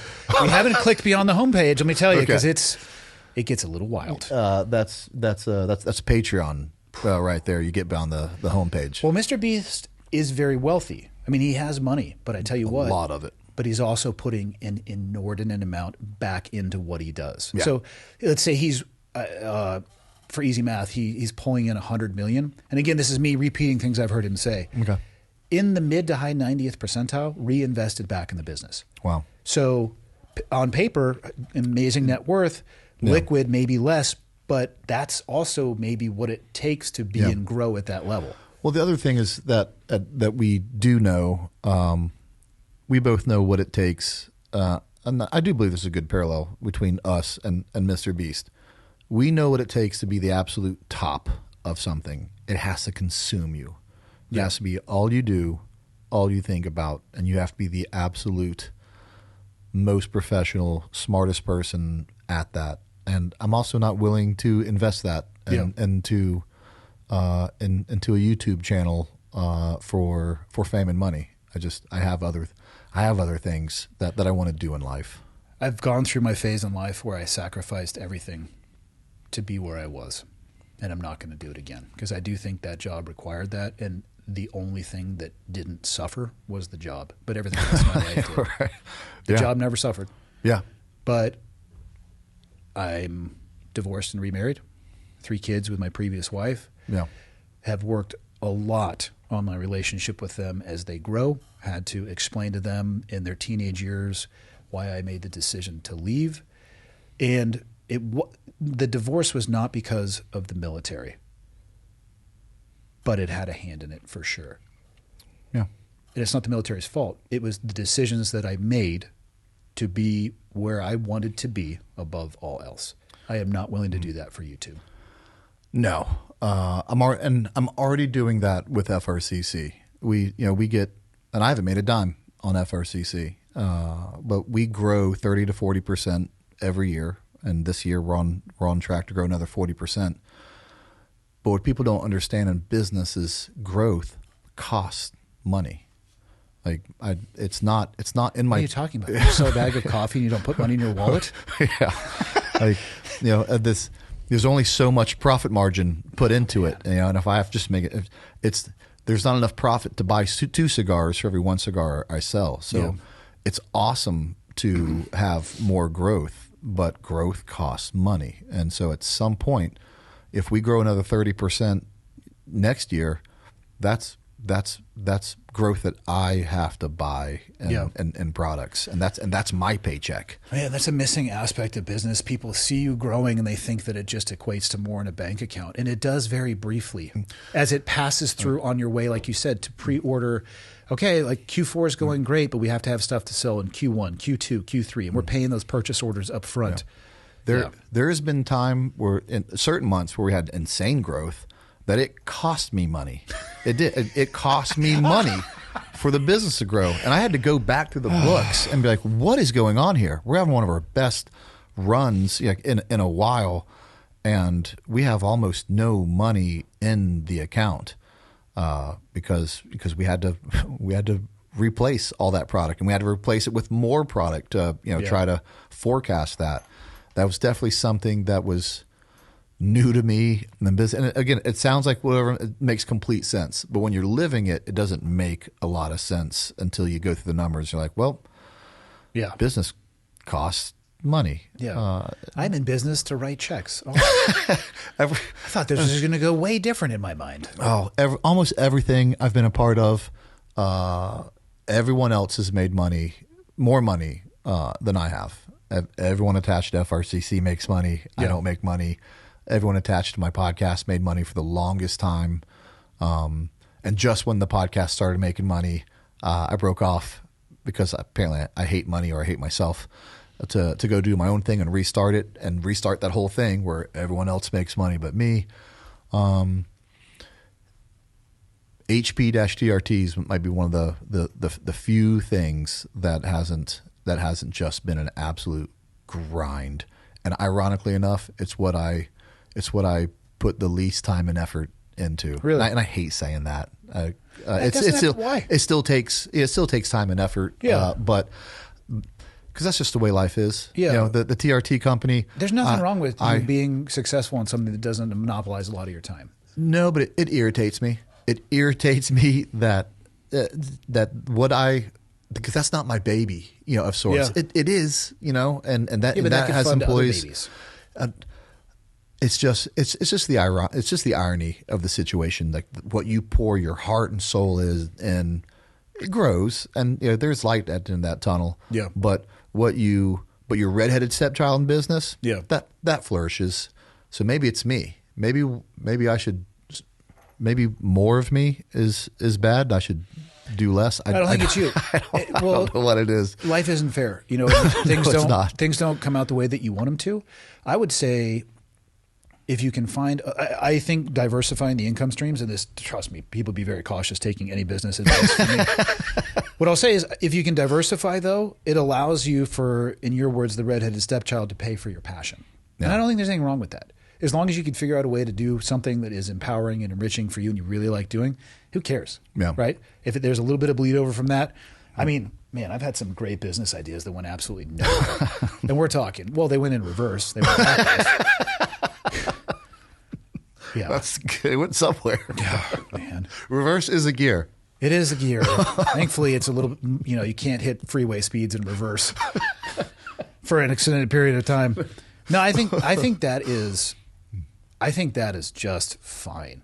Yeah. If it's not your passion project, but it pays for it, who cares, man? No, not going to look a gift horse in the mouth. Yeah.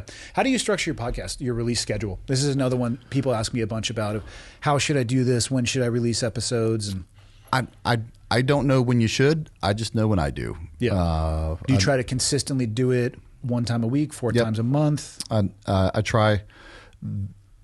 This may be a little different because I accidentally deleted an episode that I needed. But maybe.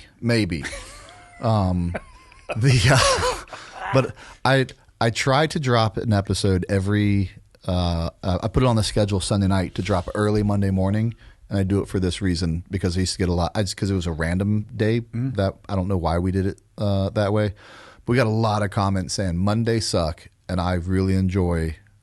I look forward every Monday driving to work, and at least I get to learn something, hear a story, hear a history episode that we did, and that brightens my Monday. So I get through half of it on the way to work, I get through the other half of it on the way home, and it makes my Mondays better. And I'm like, well, okay, we'll keep it Monday. So we kind of we fell into the Monday thing, and if we ever don't put on an episode on Monday and it gets on Tuesday, we hear about it. Yeah, like you ruined my Monday. People get conditioned to it. So. Yeah.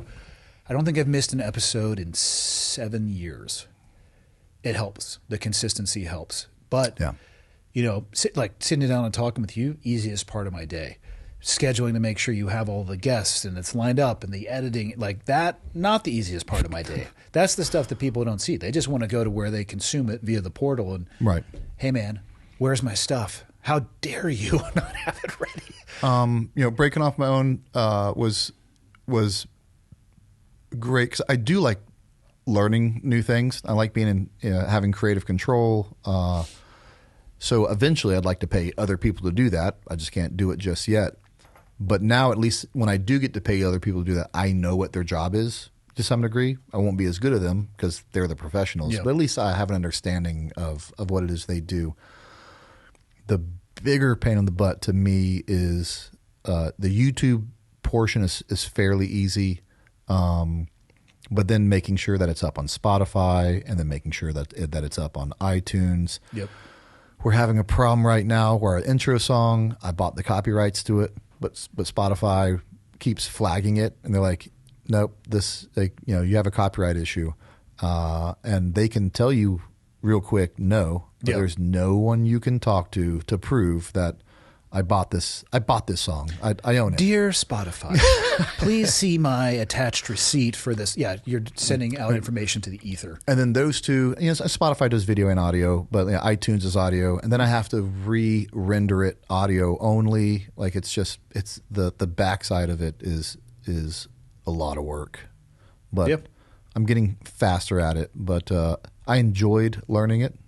But I'll also enjoy handing that off to someone soon. I wish I had somebody that I could hand that stuff off to that was actually capable. Michael, do you know anybody? I'll look into it. Get back to you. Yeah, let's just stick with the camera buttons over there, buddy. This is already confusing enough for me. That mustache is so I'm at my punchable. limits. So punchable. He used to have at least a ginger beard. I mean, obviously they're soulless, but so you can't hurt him. But the combination is just this area here. It's a healthy work environment. I like it here. I'm sharpening him into a weapon. He doesn't. It's going to serve him better in life. It'll serve him better. You have kids, right? I got 4 kids. How old are they? My daughter's 16. I got twin girls after her that are 13, about to be 14, and a little boy that's 11. Do they have any interest at all in what you used to do? No. I am the most boring person to my children. Like, resoundingly, I actually, maybe I could count on one hand the number of times my kids have ever asked me about anything I used to do. They don't have any interest in what I used to do. They don't have any interest in what I do now. That's fair. Yeah, that's fair also. The only time I even knew that my oldest daughter tracks me at all is when she sent me a link of the New York Post article of Rob O'Neill suing me for $25 million. That was the first time my daughter I even knew she looked at anything I did. Yeah. How crazy is that? That like the number of, I'm sure you get this too, the number of people that will reach out, and I'm grateful that people have, that they trust me to give them an honest answer, and I'm very appreciative that they reach out. But my own kids would just be like, Dad, can you move out of the way? I can't see the TV through you. I'm actually thankful because I just want to be their dad. Yeah.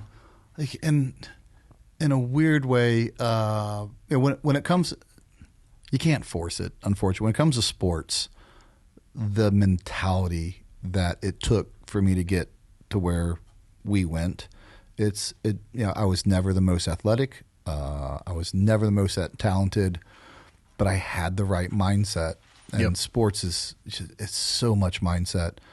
And trying to relay that to kids who they're not ready for it yet, and that's what sucks to some degree. Where you want to tell them like, hey, like do you know what Dad did? Like, do you know that I was the best in the world at something, and so you should probably listen to me. I mean, second best. Blue is slightly better than green.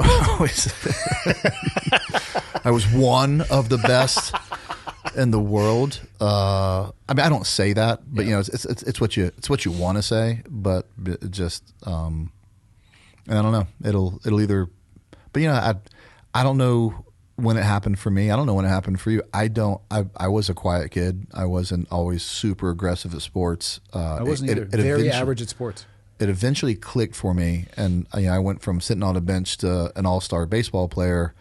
But I don't really know why that happened. Dude, I never got out of the average. I mean, I played water polo and baseball growing up, and I mean, I played with the team, but not getting all-star nods. Even honestly, physically, even in the teams, I mean, 65 to 75th percentile. I had a guy on 2 days ago. We were in Buds together. I hadn't seen him since we were in Buds, and he brought some pictures in from us in Hell Week. I weighed 150 pounds. I was 6 foot tall, 150. I gained weight in Buds, which actually might be more impressive than graduating, right? Because the caloric requirement was insane. I was just a garbage can though too, like 8 Snickers bars in a row. It's another thing. People, they will ask me, what is it like just serving with the best athletes in the world? And I laugh. I'm like, listen, there were some guys that were outliers. Yeah. Just chiseled out of marble, spectacular athletes. The rest of us were pretty average, just making do. Like trying not to trip in front of everybody else or slip and fall, or we're just doing the best we can. It's exceptionally average people asked to do things that are completely abnormal. I don't want to turn this into an interview of you, but it begs a question then.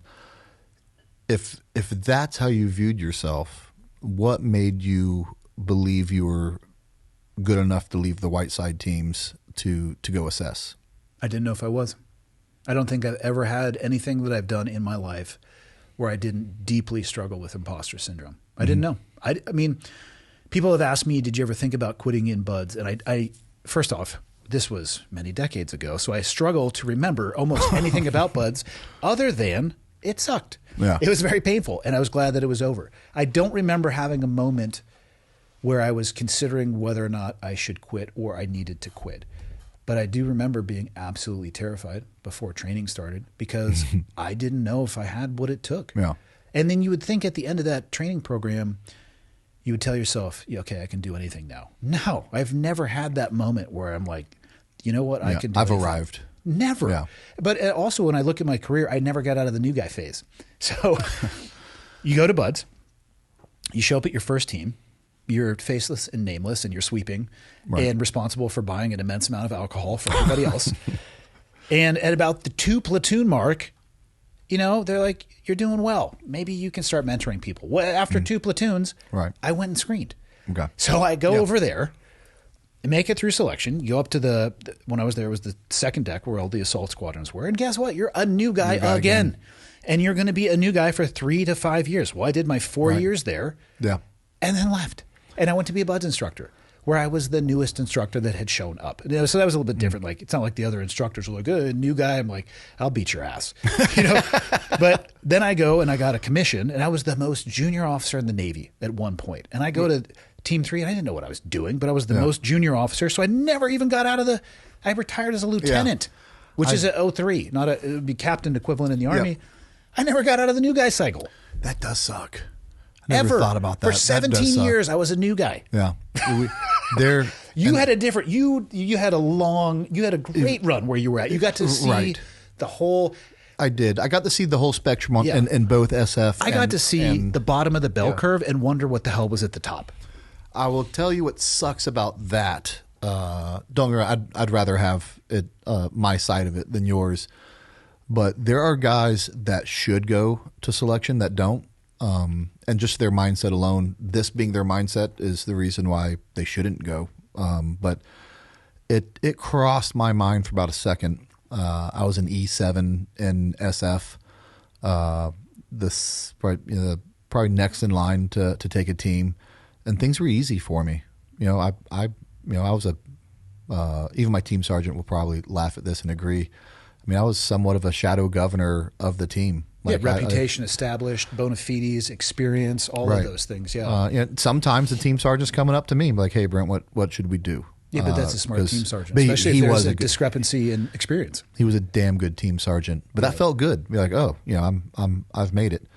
And then having to go be a new guy all over again sucks. Sucks from being the man on your ODA or the man in the company with a lot of schools, a lot of combat experience.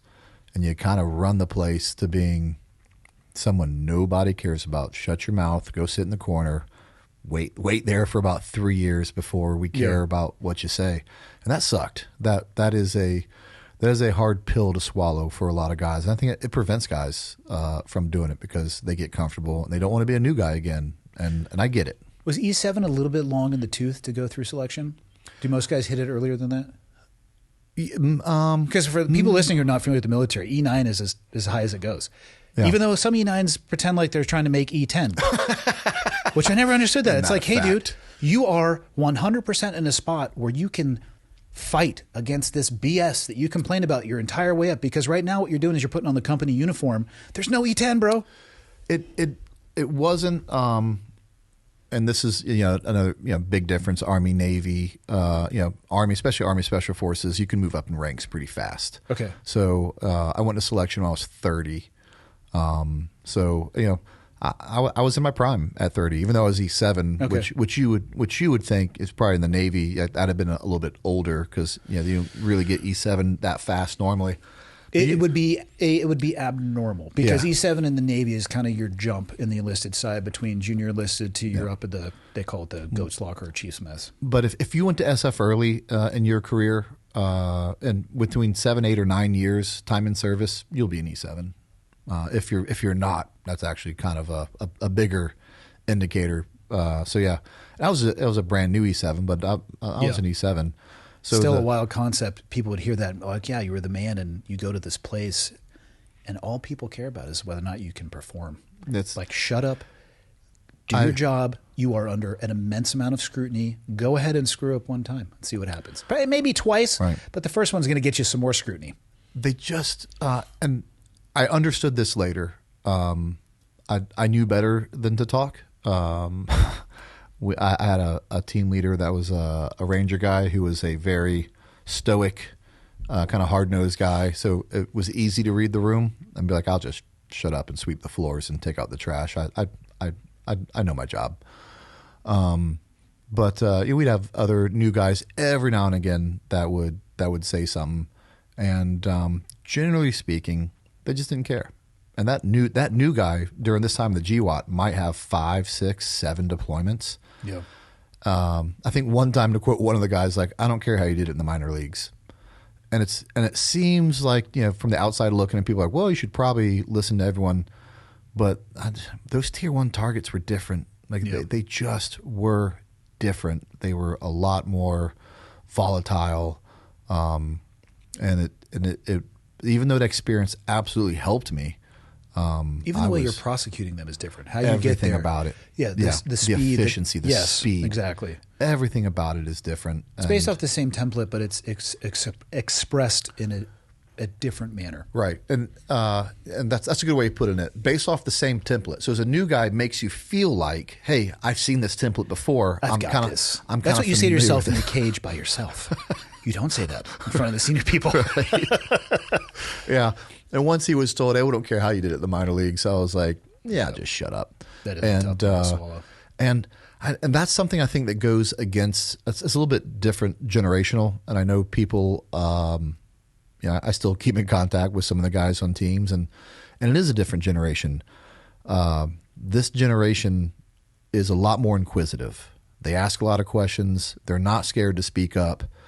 And some people would say that's not a bad thing, but it is different. And I think the reason why they do this, be interested to hear what your response is, because all the information's at your fingertips. You don't have to wait for an answer. You want to know when JSOC was created? Give me a second. 1981. When was SOCOM created? Give me a second. I don't have to. I have a question. I get an answer right now. I mean, that just wasn't our generation. Our generation had to, if you were socially aware, you had to sit there and stay quiet and be like, okay, I'll figure this out eventually. And the last thing I'll do if I can't figure it out by myself is ask. And it rubs the generation before the wrong way. I can see why. There's a difference between information and experience. Having access to data is great, but there is no substitute for reps. Living it. There's no substitute for reps. I don't care how many questions you ask, how many YouTube videos you watch, how much Call of Duty you played in a full motion simulator. You can't short circuit reps. Absolutely. It's why when I still go teach SWAT teams, usually for free, courtesy of another reason why FRCC isn't as profitable to me personally as it should be, because it has a massive give back program. I've gone around this country teaching SWAT teams, and usually for free, and FRCC pays for that. And it only pays for my travel and lodging. It doesn't pay for my day rate. Yep. And there's a big difference between schoolhouse knowledge and getting in there and getting to tell them, hey, like these, just even if you go back to the basics, like this is points of domination, these are your sectors, this is how you move in a house. And that schoolhouse knowledge is good. And it is the basis of tactics. And you can't create a shortcut until you do that first. But those shortcuts are there for a reason, and they're based off of experience. Yeah. That you don't have to do this. But I think the problem in that community and even on the white side at times, we shortcut too quick. They go to the shortcut too quick. So when they see an answer, they default to the shortcut rather than defaulting. They don't know the rule. That's right. So the guy who taught me how to fly the helicopter, a lot of this is airspeed based. At 40 knots and below, you just set it back down on the ground. Okay. It's 60 knots, or until you're out of the green. He constantly would reinforce, wait until you're at 60 knots before you turn downwind, a dynamic turn. He came back up. We did my recurrent, and I'm taking off, and he goes, all right, go ahead and make a turn. I'm like, I'm not out of the green yet. And he goes, once you know the rules, you can deviate from the rules. Right. People kill themselves when they reverse that. And I'm sitting there like, son of a Yeah. bitch. It goes to exactly what you're saying. It doesn't mean you should live your life by bending the rules, but once you understand why the rule is there, if you need to make an exception for the real world, you can do it. And I say this time and time again, when I make a shortcut, anytime you're doing a shortcut, you're accepting risk. You're accepting risk.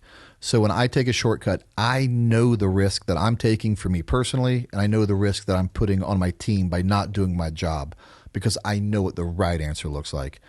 The problem is when people take shortcuts tactically too soon, they don't know the risk that they're taking or the risk they're putting their teammates in, and it will come back to bite them in the ass. I mean, when I did the cross-training workup and the deployment with you guys, again, same template, a little bit different expression. But both of those templates, I have absolute certainty, are written in the deepest pools of blood that there is. Absolutely. And if you don't understand that, like you said, I am, as a general rule, I am willing to take calculated risks, but I don't gamble. It's when people misunderstand those things. If you don't know why the rule exists and where it comes from, they're like, oh, yeah, no, I understood the risk. I'm like, no, you're gambling. Yeah. Not only with your life, but with everybody else's life as well. I like the way you said that, because I also try to,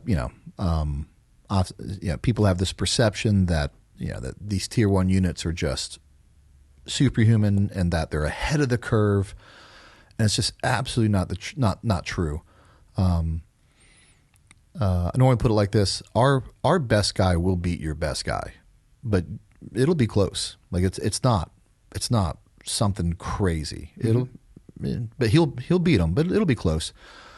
Our worst guy will run circles around your worst guy, and that's really, we don't have any weak links. So there's not a lot of superhumans running around. Just everybody is competent. And the other part of that is, hamster fell off the wheel. Are you kidding me? Oh, you're not gonna edit that out, right? Just gonna let me flounder. If it makes you look bad, Sure. definitely make sure we do this short. I've already Hold on, noticed. I'm back. You said those tactics were written in blood, and I said, and if you want to think that we're ahead of the curve, we're absolutely not. In fact, I would argue the opposite. We just get the opportunity to get into these gunfights a little more often.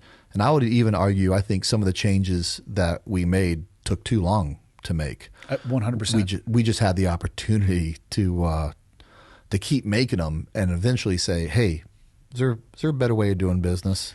I could list off specific individuals, 2 in particular, that would still be alive if we had switched from doing dynamic to whatever people want to call it, combat clearance or clearing externally.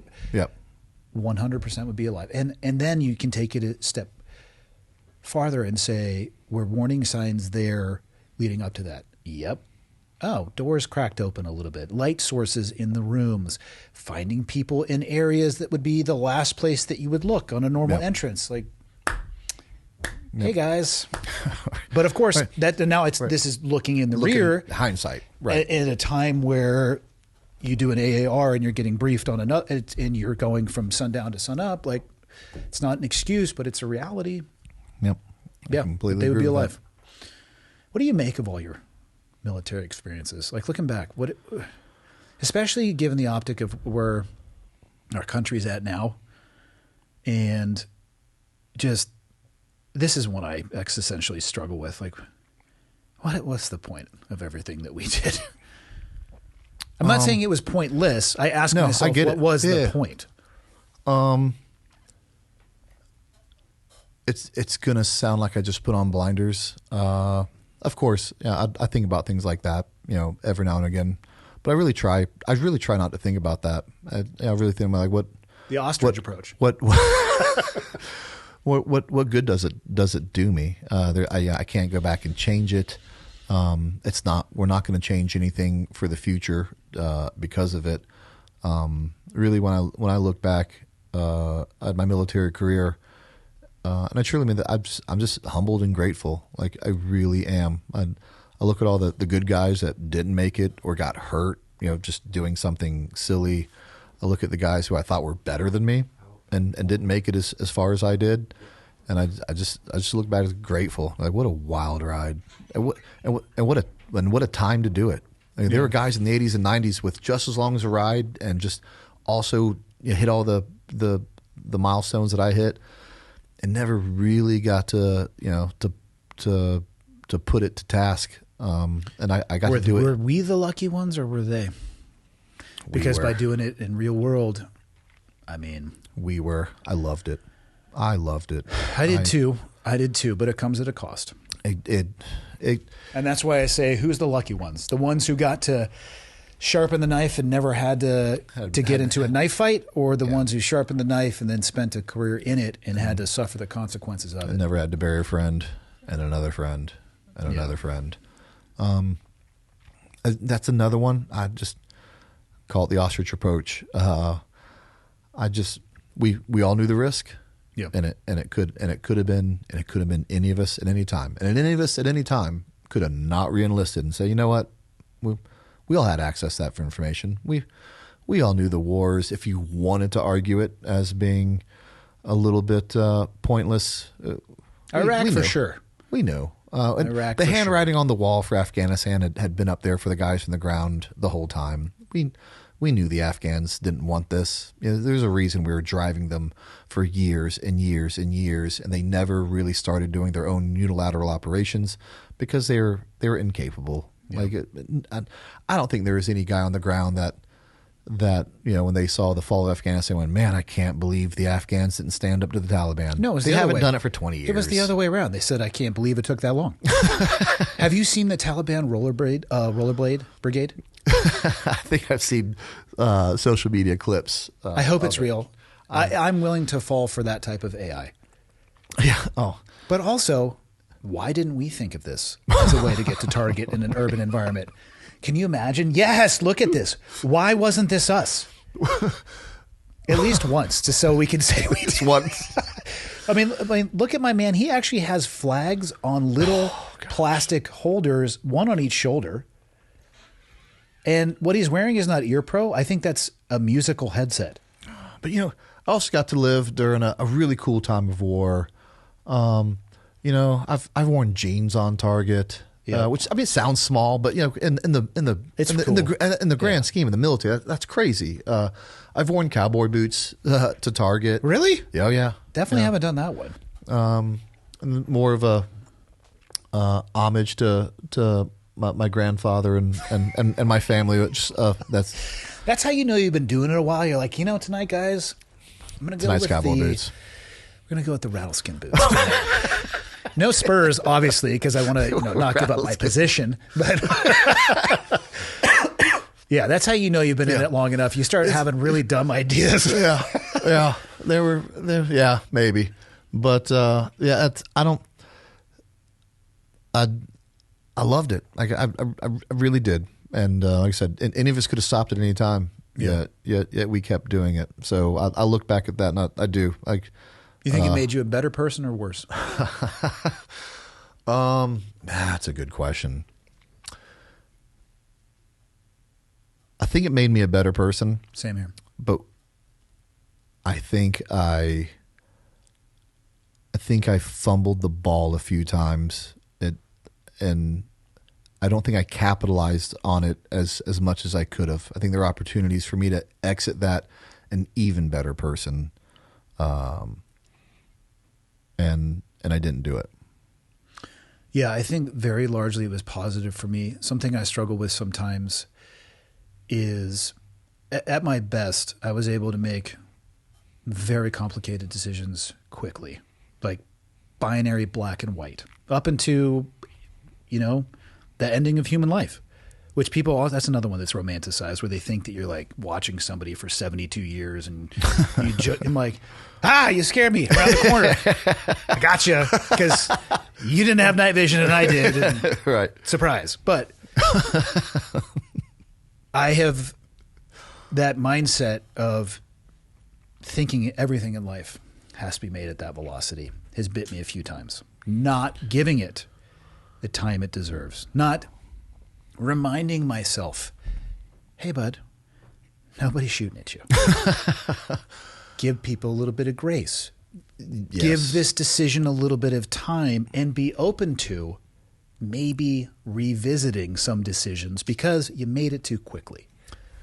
Yeah, I'll tell you the really one of the best things I have in life going on right now is just like you. I prided myself in my decision making skills. I could make very good decisions very quickly, and other people can make quick decisions, but I think you're just wired right to be able to get a snapshot of a situation and read the situation correctly.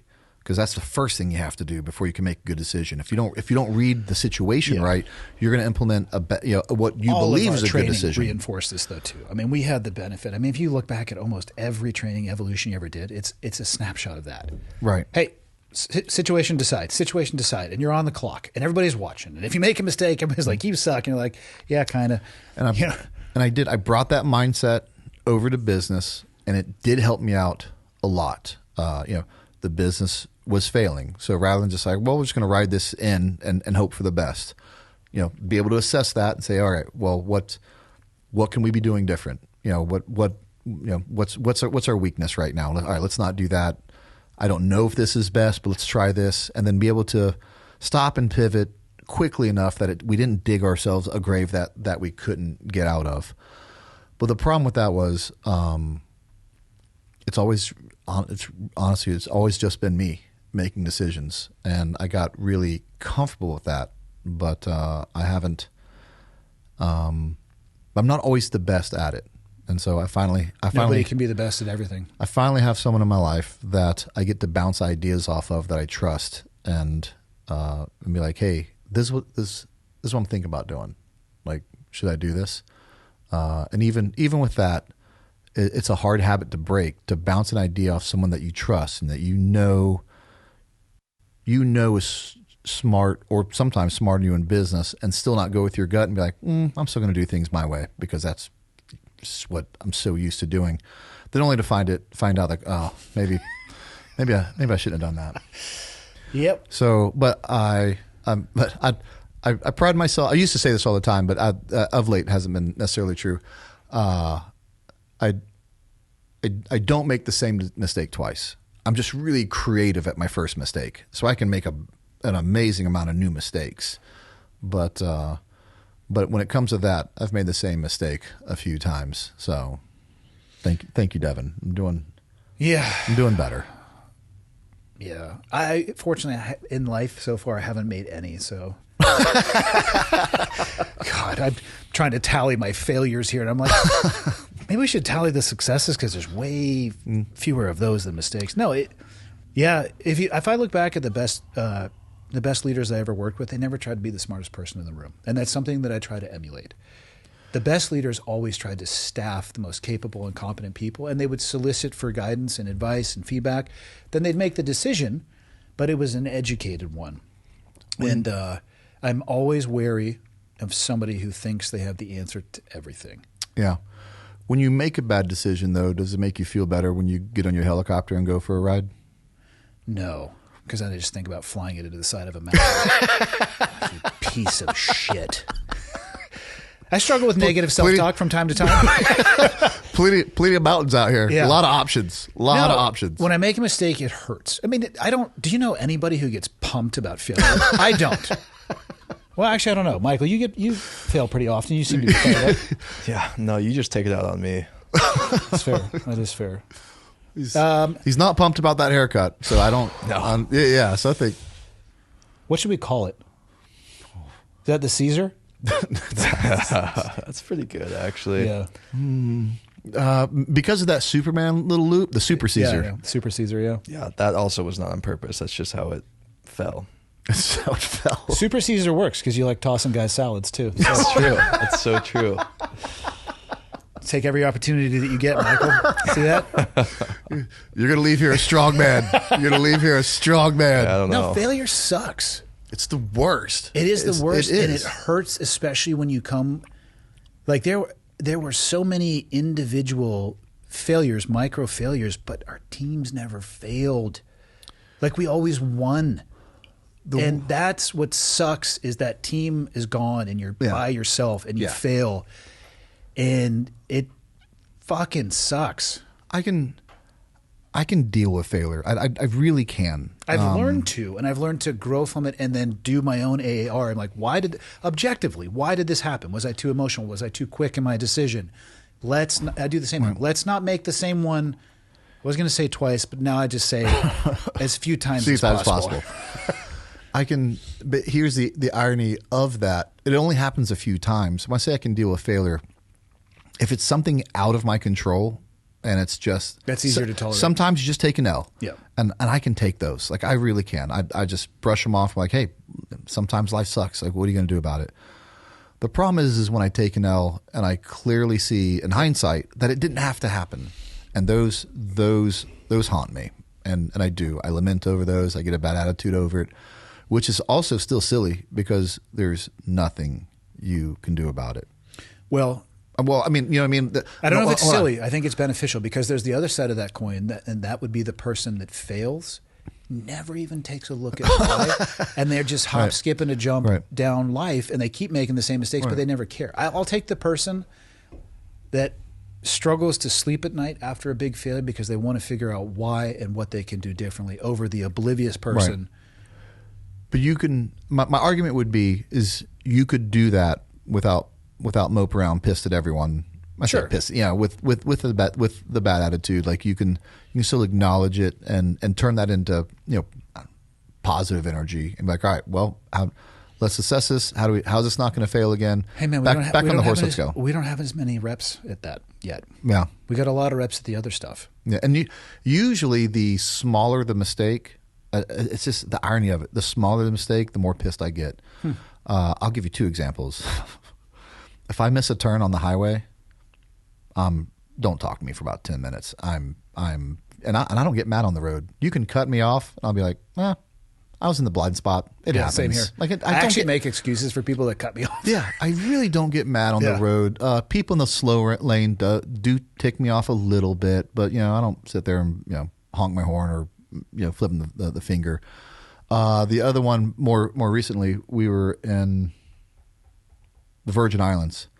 I left my phone at the car rental place, and it was like a 45-minute taxi ride to the hotel.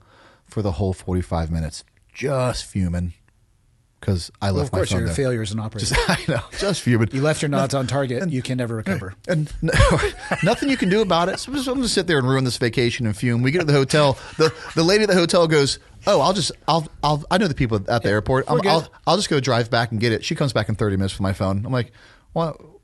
Why was I on the verge of ruining the beginning of this vacation over that?" There's nothing. Because we're idiots. There's nothing. Yeah, because we're idiots. Yeah. It's the small stuff that gets me. But I could get sued for $25 million and be like, that's life. We'll figure it out. God, I'm still so fascinated that happened and where it will go. I don't know why your buddy would do that to me, but never met the guy. Never had a conversation with him. Never crossed paths with him. Well, I'd say that too. Now. Yeah. In this case, I'm telling the truth, though. It's just the way it is. People ask me about that event all the time, and I always tell them the same thing. Wasn't there. Wasn't on target. Don't know the guy. I know these other people. This is what they've told me. That's all I can answer. It's the best I can answer. Yeah. And, almost said something that I can probably actually argue that. But it is a little bit rare. Like some of these pivotal points of these major operations and Medal of Honor winners, like you just don't see a lot of drama that surrounds like a lot of these things, but because they're true, clear. Yeah, because they're true and they're clear. It's very crystallized. So that's always what makes me kind of want to ask people. Then, why do you think there's constant drama around this? That it's been going on for years. I just happen to say it the loudest. But I can go back for years and talk about people who've made snippets about it or this about it. Not the most popular guy in the SEAL community, but what's his name? Cole wrote the Matthew Cole. I had him on the podcast. Did you really? Yeah, for over 3 hours we talked about his book. What was his book? Code Over Country. Yep. Him, after interviewing dozens of SEALs, came to the same exact conclusion. He's not getting sued. One question I can't answer and I don't understand is why. Or maybe the answer is so incredibly simple, and that's why I can't wrap my hand around it. Why doesn't the Navy just say something? I have FOIA'd this, and I knew the Navy was gonna help on a FOIA on this type of operation. But in fact, we started to go down that road earlier, and I was like talking about high level. Yeah, that is absolute. The more you know, who actually got me on that line of thinking. I was talking to Sean Ryan on I hope he doesn't mind me talking about I don't normally talk about personal conversations, but it's not a bad one. And I was talking to him about the Tim Kennedy stuff, and he interestingly changed the thumbnail on that episode. He did, and I did say something about Sean in my podcast, so I wanted to call him and say, hey, I just want to let you know, like I did mention you, and this is what I said about you, but I want you to hear from me and why I said it. And Sean's rebuttal is like if everything you're saying is true, and he's like, and I believe it is, then why do you think it's on me to kind of divvy out the truth when the Army itself has been quiet about this? Why is if all this is true, then doesn't the Army have those things called the Army values? It's a powerful question. And I'm like, and it really took me back, and I was like, never looked at it that way. I was like, Sean, you're absolutely right. Why hasn't the Army done anything about this? Because it puts their integrity in question. Why hasn't the Navy done anything about this? Like, you think the Navy would be like, hold on. Well, it's not a good look for the Navy. And you would think, right, that they could take a hot knife through butter to the best of their ability, at least, instead of staying quiet. Right.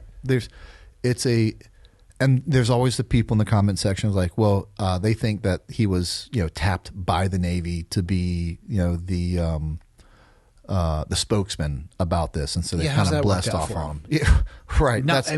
That's absolutely not true. Although I do believe that happened to Marcus Luttrell, and I think there's evidence right now for that. The Navy basically wrote the book for him. Yeah. So it does happen, but that would be the only time I've ever heard that happening. I actually didn't even believe that narrative for a while until more information came out. I was like, well, I'll be damned. I think the Navy did tap him to be the spokesman for that. But that is not the case for Rob O'Neill. You would think that the Navy, it would be in their best interest to be like, hey, you can't do this. I think, well, first, then it begs the question, because people say the Navy. We're actually talking about a shit ton of people. I don't even know who would make that decision. You know what I mean? So there would have to be some spokesman that would speak on behalf of the Navy. Well, I think one of the reasons, though, same thing with Tim's situation, is there may be a fear that it opens Pandora's box. I don't know if there's any legitimacy to that, but using Matthew Cole's book as an example, right? Does that open Pandora's box to anything and everything else?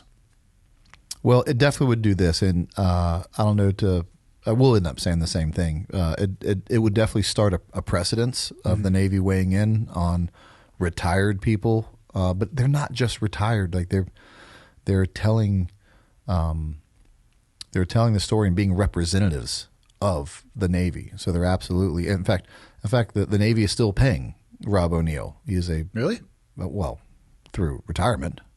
No, I thought he doesn't get retirement. Didn't he get? Wasn't the original Rolling Stones article, "Man who shot Osama bin Laden can't get his retirement"? I assumed he medically retired, but he may not have after 18 years. That'd be crazy. I believe he chose to exit. Which, when I first saw that headline, and I don't know a lot of the details here. Let's look that up. Yeah, so can you look that up, Michael? Yeah, it actually makes sense, because if he exited as fast as he did to get to a book deal as fast as he could, there's nothing fast about a medical no, it took retirement. me a year.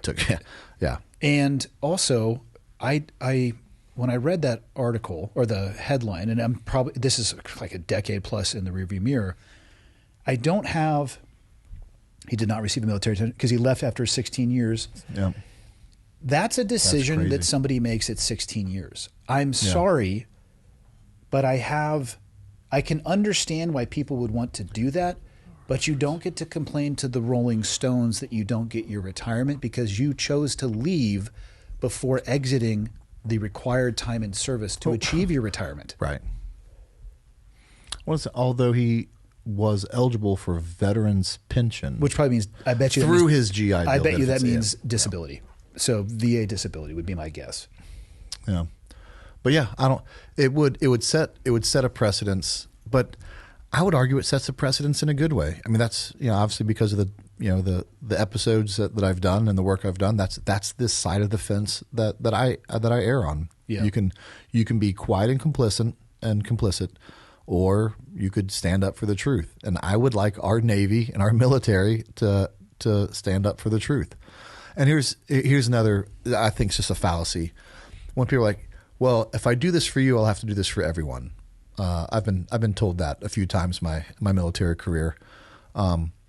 One was after I got shot, I tried to get the military to buy me a hot tub in Jordan for my arm because it hurt. And I thought a hot tub would make it feel better.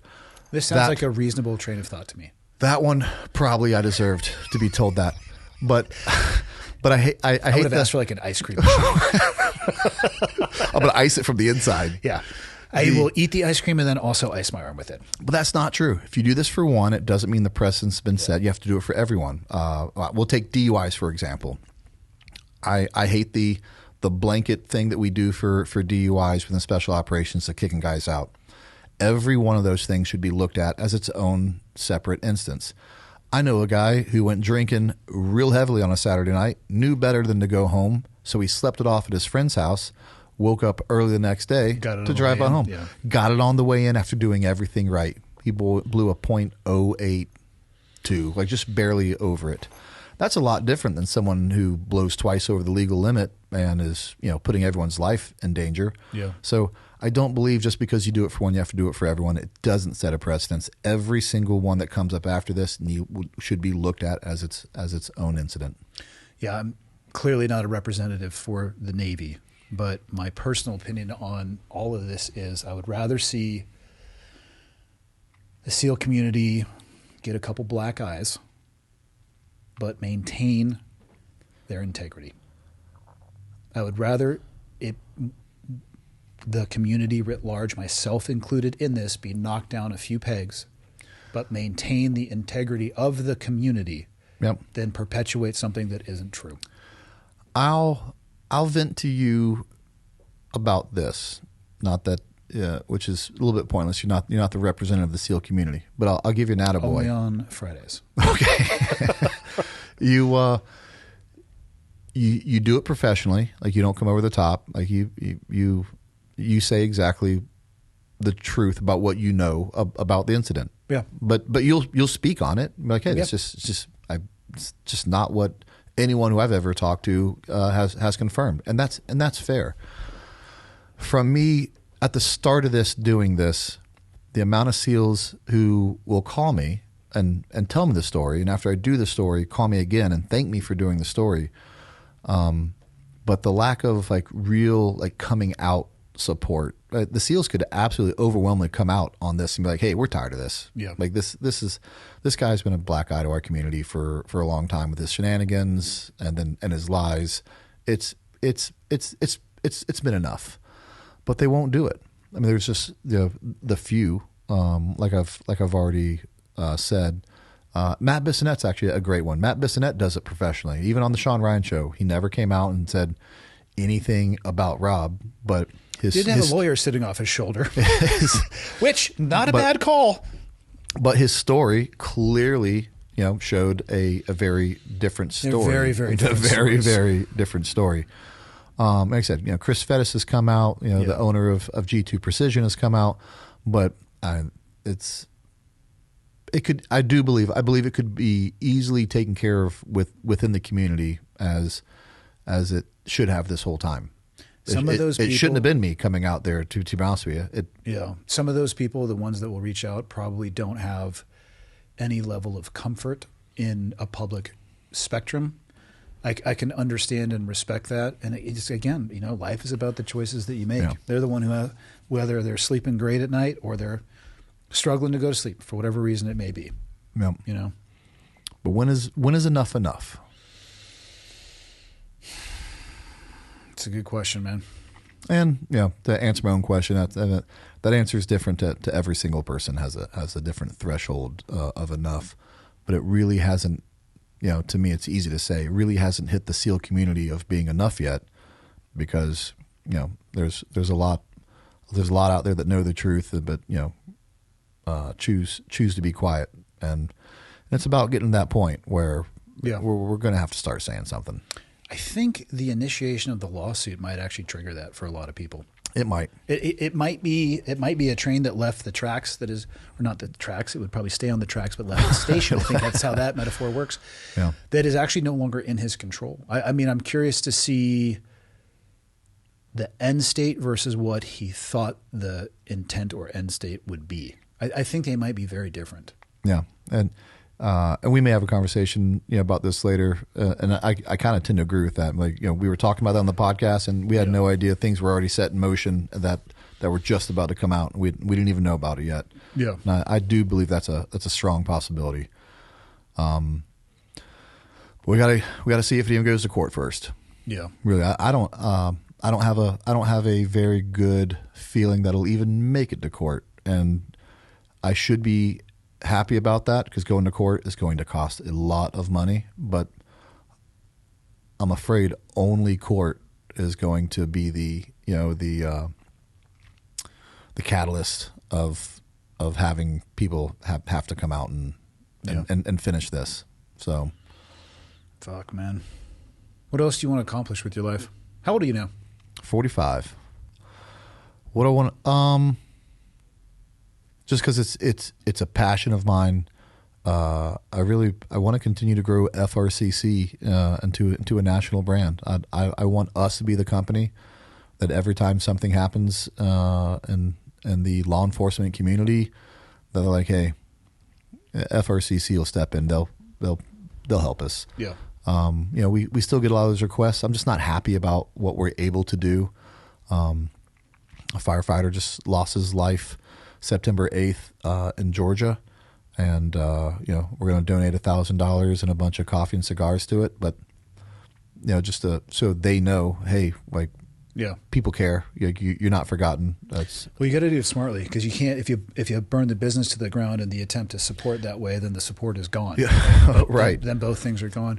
But as you know, like that, I mean, I give responsibly, but that doesn't feel like enough. Like I'd love that, make that a more significant check, and we try to support cops when they're shot, killed, in any way we can. So that really is my goal in life, is to do that, but not for the reasons most people would want to grow a national brand, but to be there for those guys. I think they deserve it.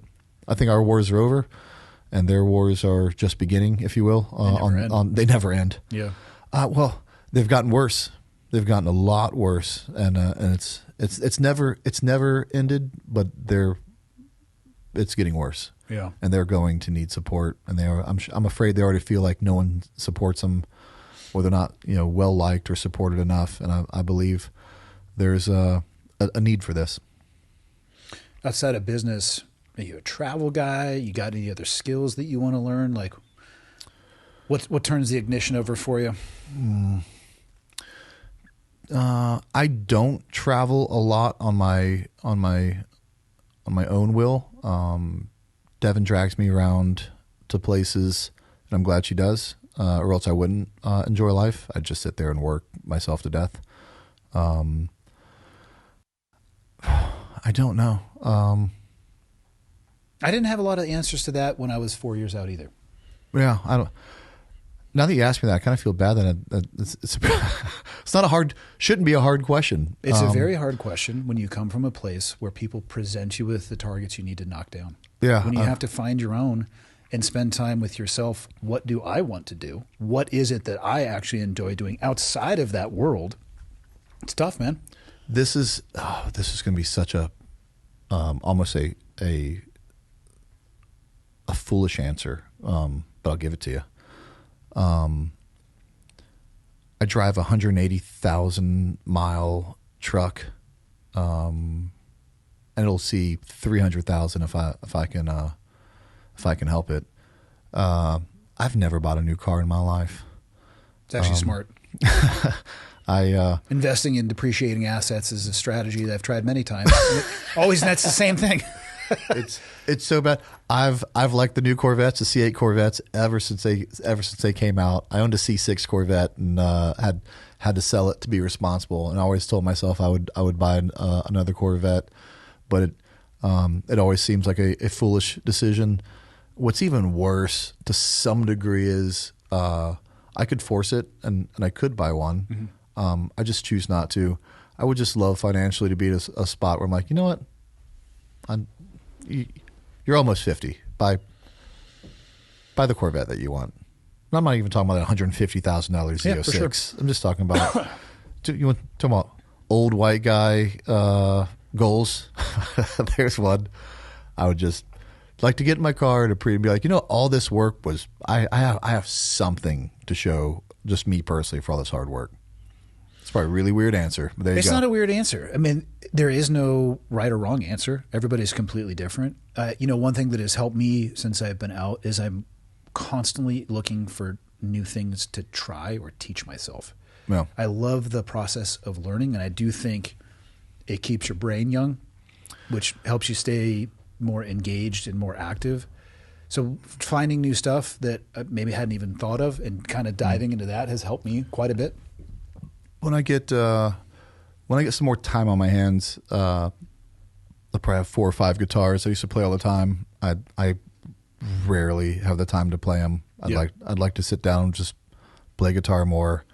I've almost essentially forgotten how to play the piano. I can still get down and play a few songs, but it takes me a while. I'd like to get back to things like that, and that I really enjoy. But I just don't have the time to do it. Yeah. Well, remember, sometimes subtraction is more powerful than addition. Saying no is very powerful. It's so funny you say that. One of my favorite things I do is train cops. I love going and training SWAT teams. Like going there, transferring this information, and be like, hey, I don't expect to turn them into little Delta Force teams, but I do believe there's something that I will tell them that might save their life on their worst night. And I just really enjoy it. But I usually put on 2-day courses, but those 2-day courses are 4 days of my time. Travel there, 2 days, travel back. It's 4 days out. I always say I'm going to do work at night or on the plane, and I never do. I never do enough. I usually go out with the guys because I want to hang out with them. And I've had to start telling more and more SWAT teams, no, I don't have time to do this, and it hurts, to be honest with you. I hate doing that, but I've gotten better at saying no to certain training events. I don't say no to all of them. There's still I'll always do it to some degree. We've gotten better at saying no as far as FRCC is, like to going to events. We're still going to keep our core ones that we go to, but we've had to make hard decisions and say, hey, we can't do it all. Yeah. It's the hardest thing to do, and when I'm done with it, I'm usually happy with the decision and be like, that sucked, but that was a necessary evil. Not a huge guy to give advice, but save some time for yourself so you can live your own life. You have given enough back to other people. Make sure you save some for yourself. What I'm starting to think is my fallacy on that is I keep saying I just need to keep the afterburners on one more year, and we'll be at a spot. How big's your gas tank? My gas tank fluctuates. That's what I'm saying. Afterburners, you go real fast, but the jets can't fly on burner. Yeah. So I'm back at that spot again. Last year I said, I think just one more year. But then we brought the bourbon on, which was now a whole new thing. So now at least let me put a full year of pushing the bourbon and getting to a spot where we can at least never put it in coast, but put it in more of a gradual increase rather than not expecting to try to go 30 and 40% increase every year. So I still believe I need to do one more hard year But even with that, I think I can do a better job of taking a little bit more time for myself. Take more time, or you can constantly be training your replacement. Then you could manage them and step into more of a management role. The problem with that is if I'm not paying myself, it means I don't have enough money to pay someone to do my job. No, I'm saying when the time presents itself Yes. where you can, that'll be how you can net a lot of that time back for yourself. I wait for that day every day. I do have a little bit of a problem with releasing control sometimes because I have a high standard and I'm just not sure other people will meet that standard. But I also understand, especially when you don't give them the chance. That's right. I know. I also understand that that's ridiculous. Like everyone's replaceable. I was replaceable at the Delta Force. Also, sometimes our standards are wrong. The person that you turn it over to might have a better idea of what the standard should be than the monkeys like you and I. We were trained monkeys, Brent. That'll hurt my feelings. But no, I said I'm we. just kidding. I said we. I put myself in that category. We just had cool camo and machine guns. Right. Oh, if I relinquish it over to some nerd and then he does a lot better than me, Piss you off. Oh, you talk about You know what'll help you with that being pissed off? Your Corvette. You'll be all right. You're damn right. You'll be all right. Come on, baby, we're going for a drive. And as long as I don't miss a turn, we'll be fine. We've been at it for almost 3 hours. One more question for you. Okay. Somebody who wants to follow in your career path, what advice would you give them? Oh.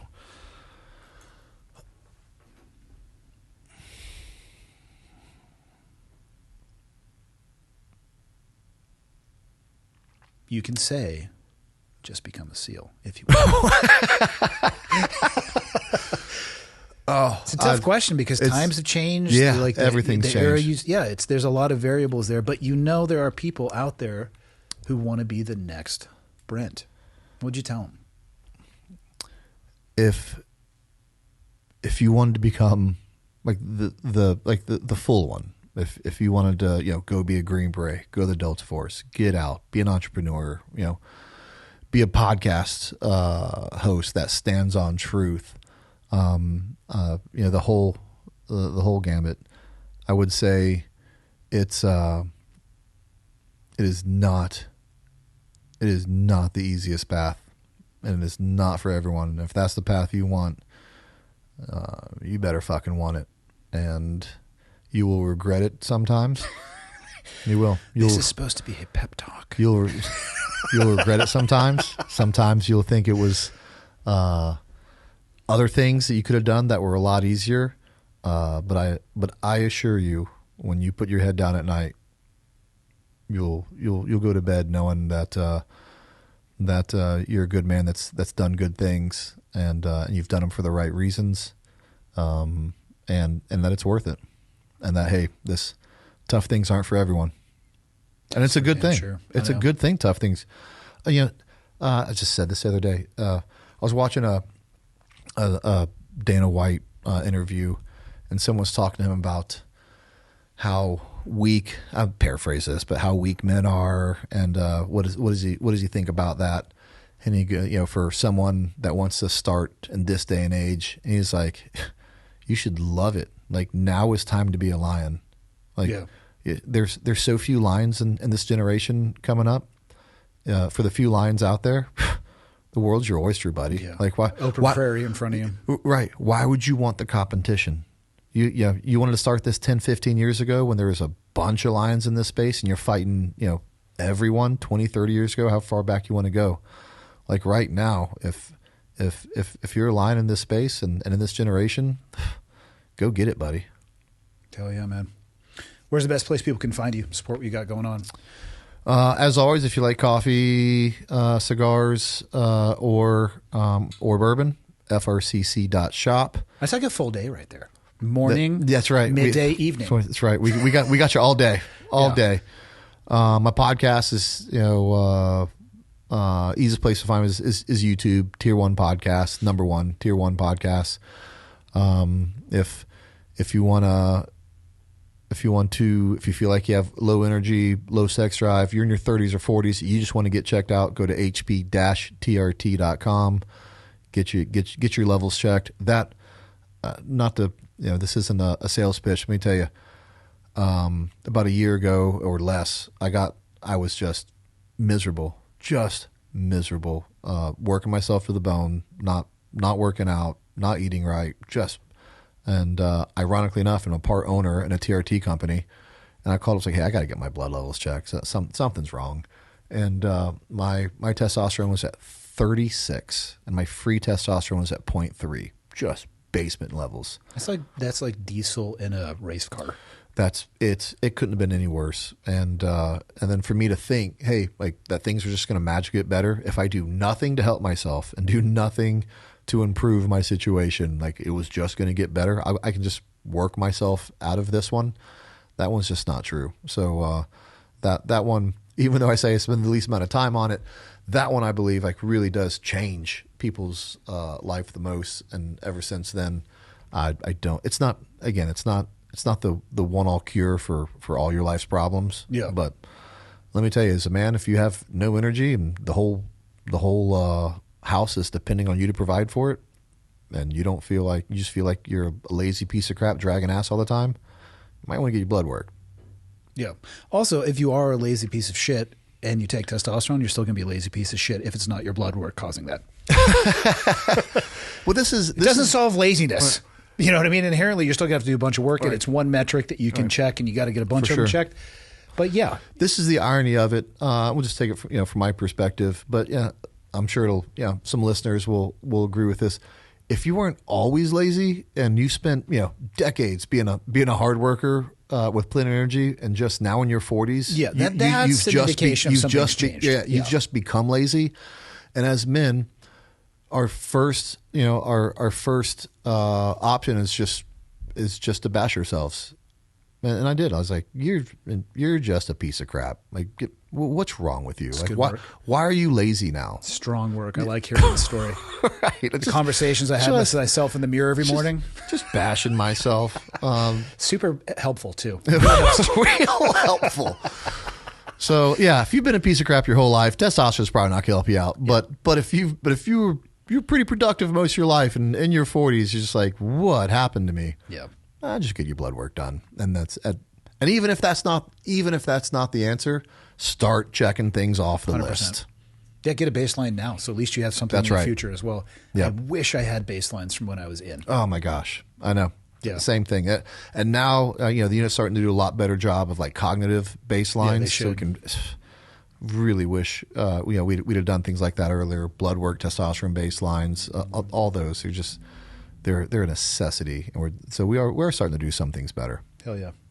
Well, thank you too for making the trip out here. I know it's not exactly the 2.4 hours of Les Mullets commute. It's a little bit farther, but you got to admit, this place is freaking beautiful. Well, I guess we found out today this is like the first time you guys had sun in a couple weeks. It's a rare sunny day here. A weird transition into winter. There's not even snow on the 10-day forecast. Usually we got a little bit of frosting up on the hills. It's farther down. I don't even think it hits overnight. It'll hit freezing, but in the daytimes, it's a little weird. Yeah. But yeah, sunny right now. Yeah, it was atypical. It was a little chilly, but I thought I was prepared for a lot colder weather. Well, you're from Florida. 50 is a little chilly. I saw people in puffy jackets at the Les Mullets putting beanies on. I'm like, guys, it's 62 degrees. So you did see us. Florida man was a bug. Feature, not a bug, everybody. Feature, not a bug. We're about to go say hello to your local VFW. Oh, hell yeah. A little bit. Right on. I love hanging out with old cranky veterans. It's right by the coffee shop. That's right. Hell yeah. Right, Cool. right back there. Thanks, brother.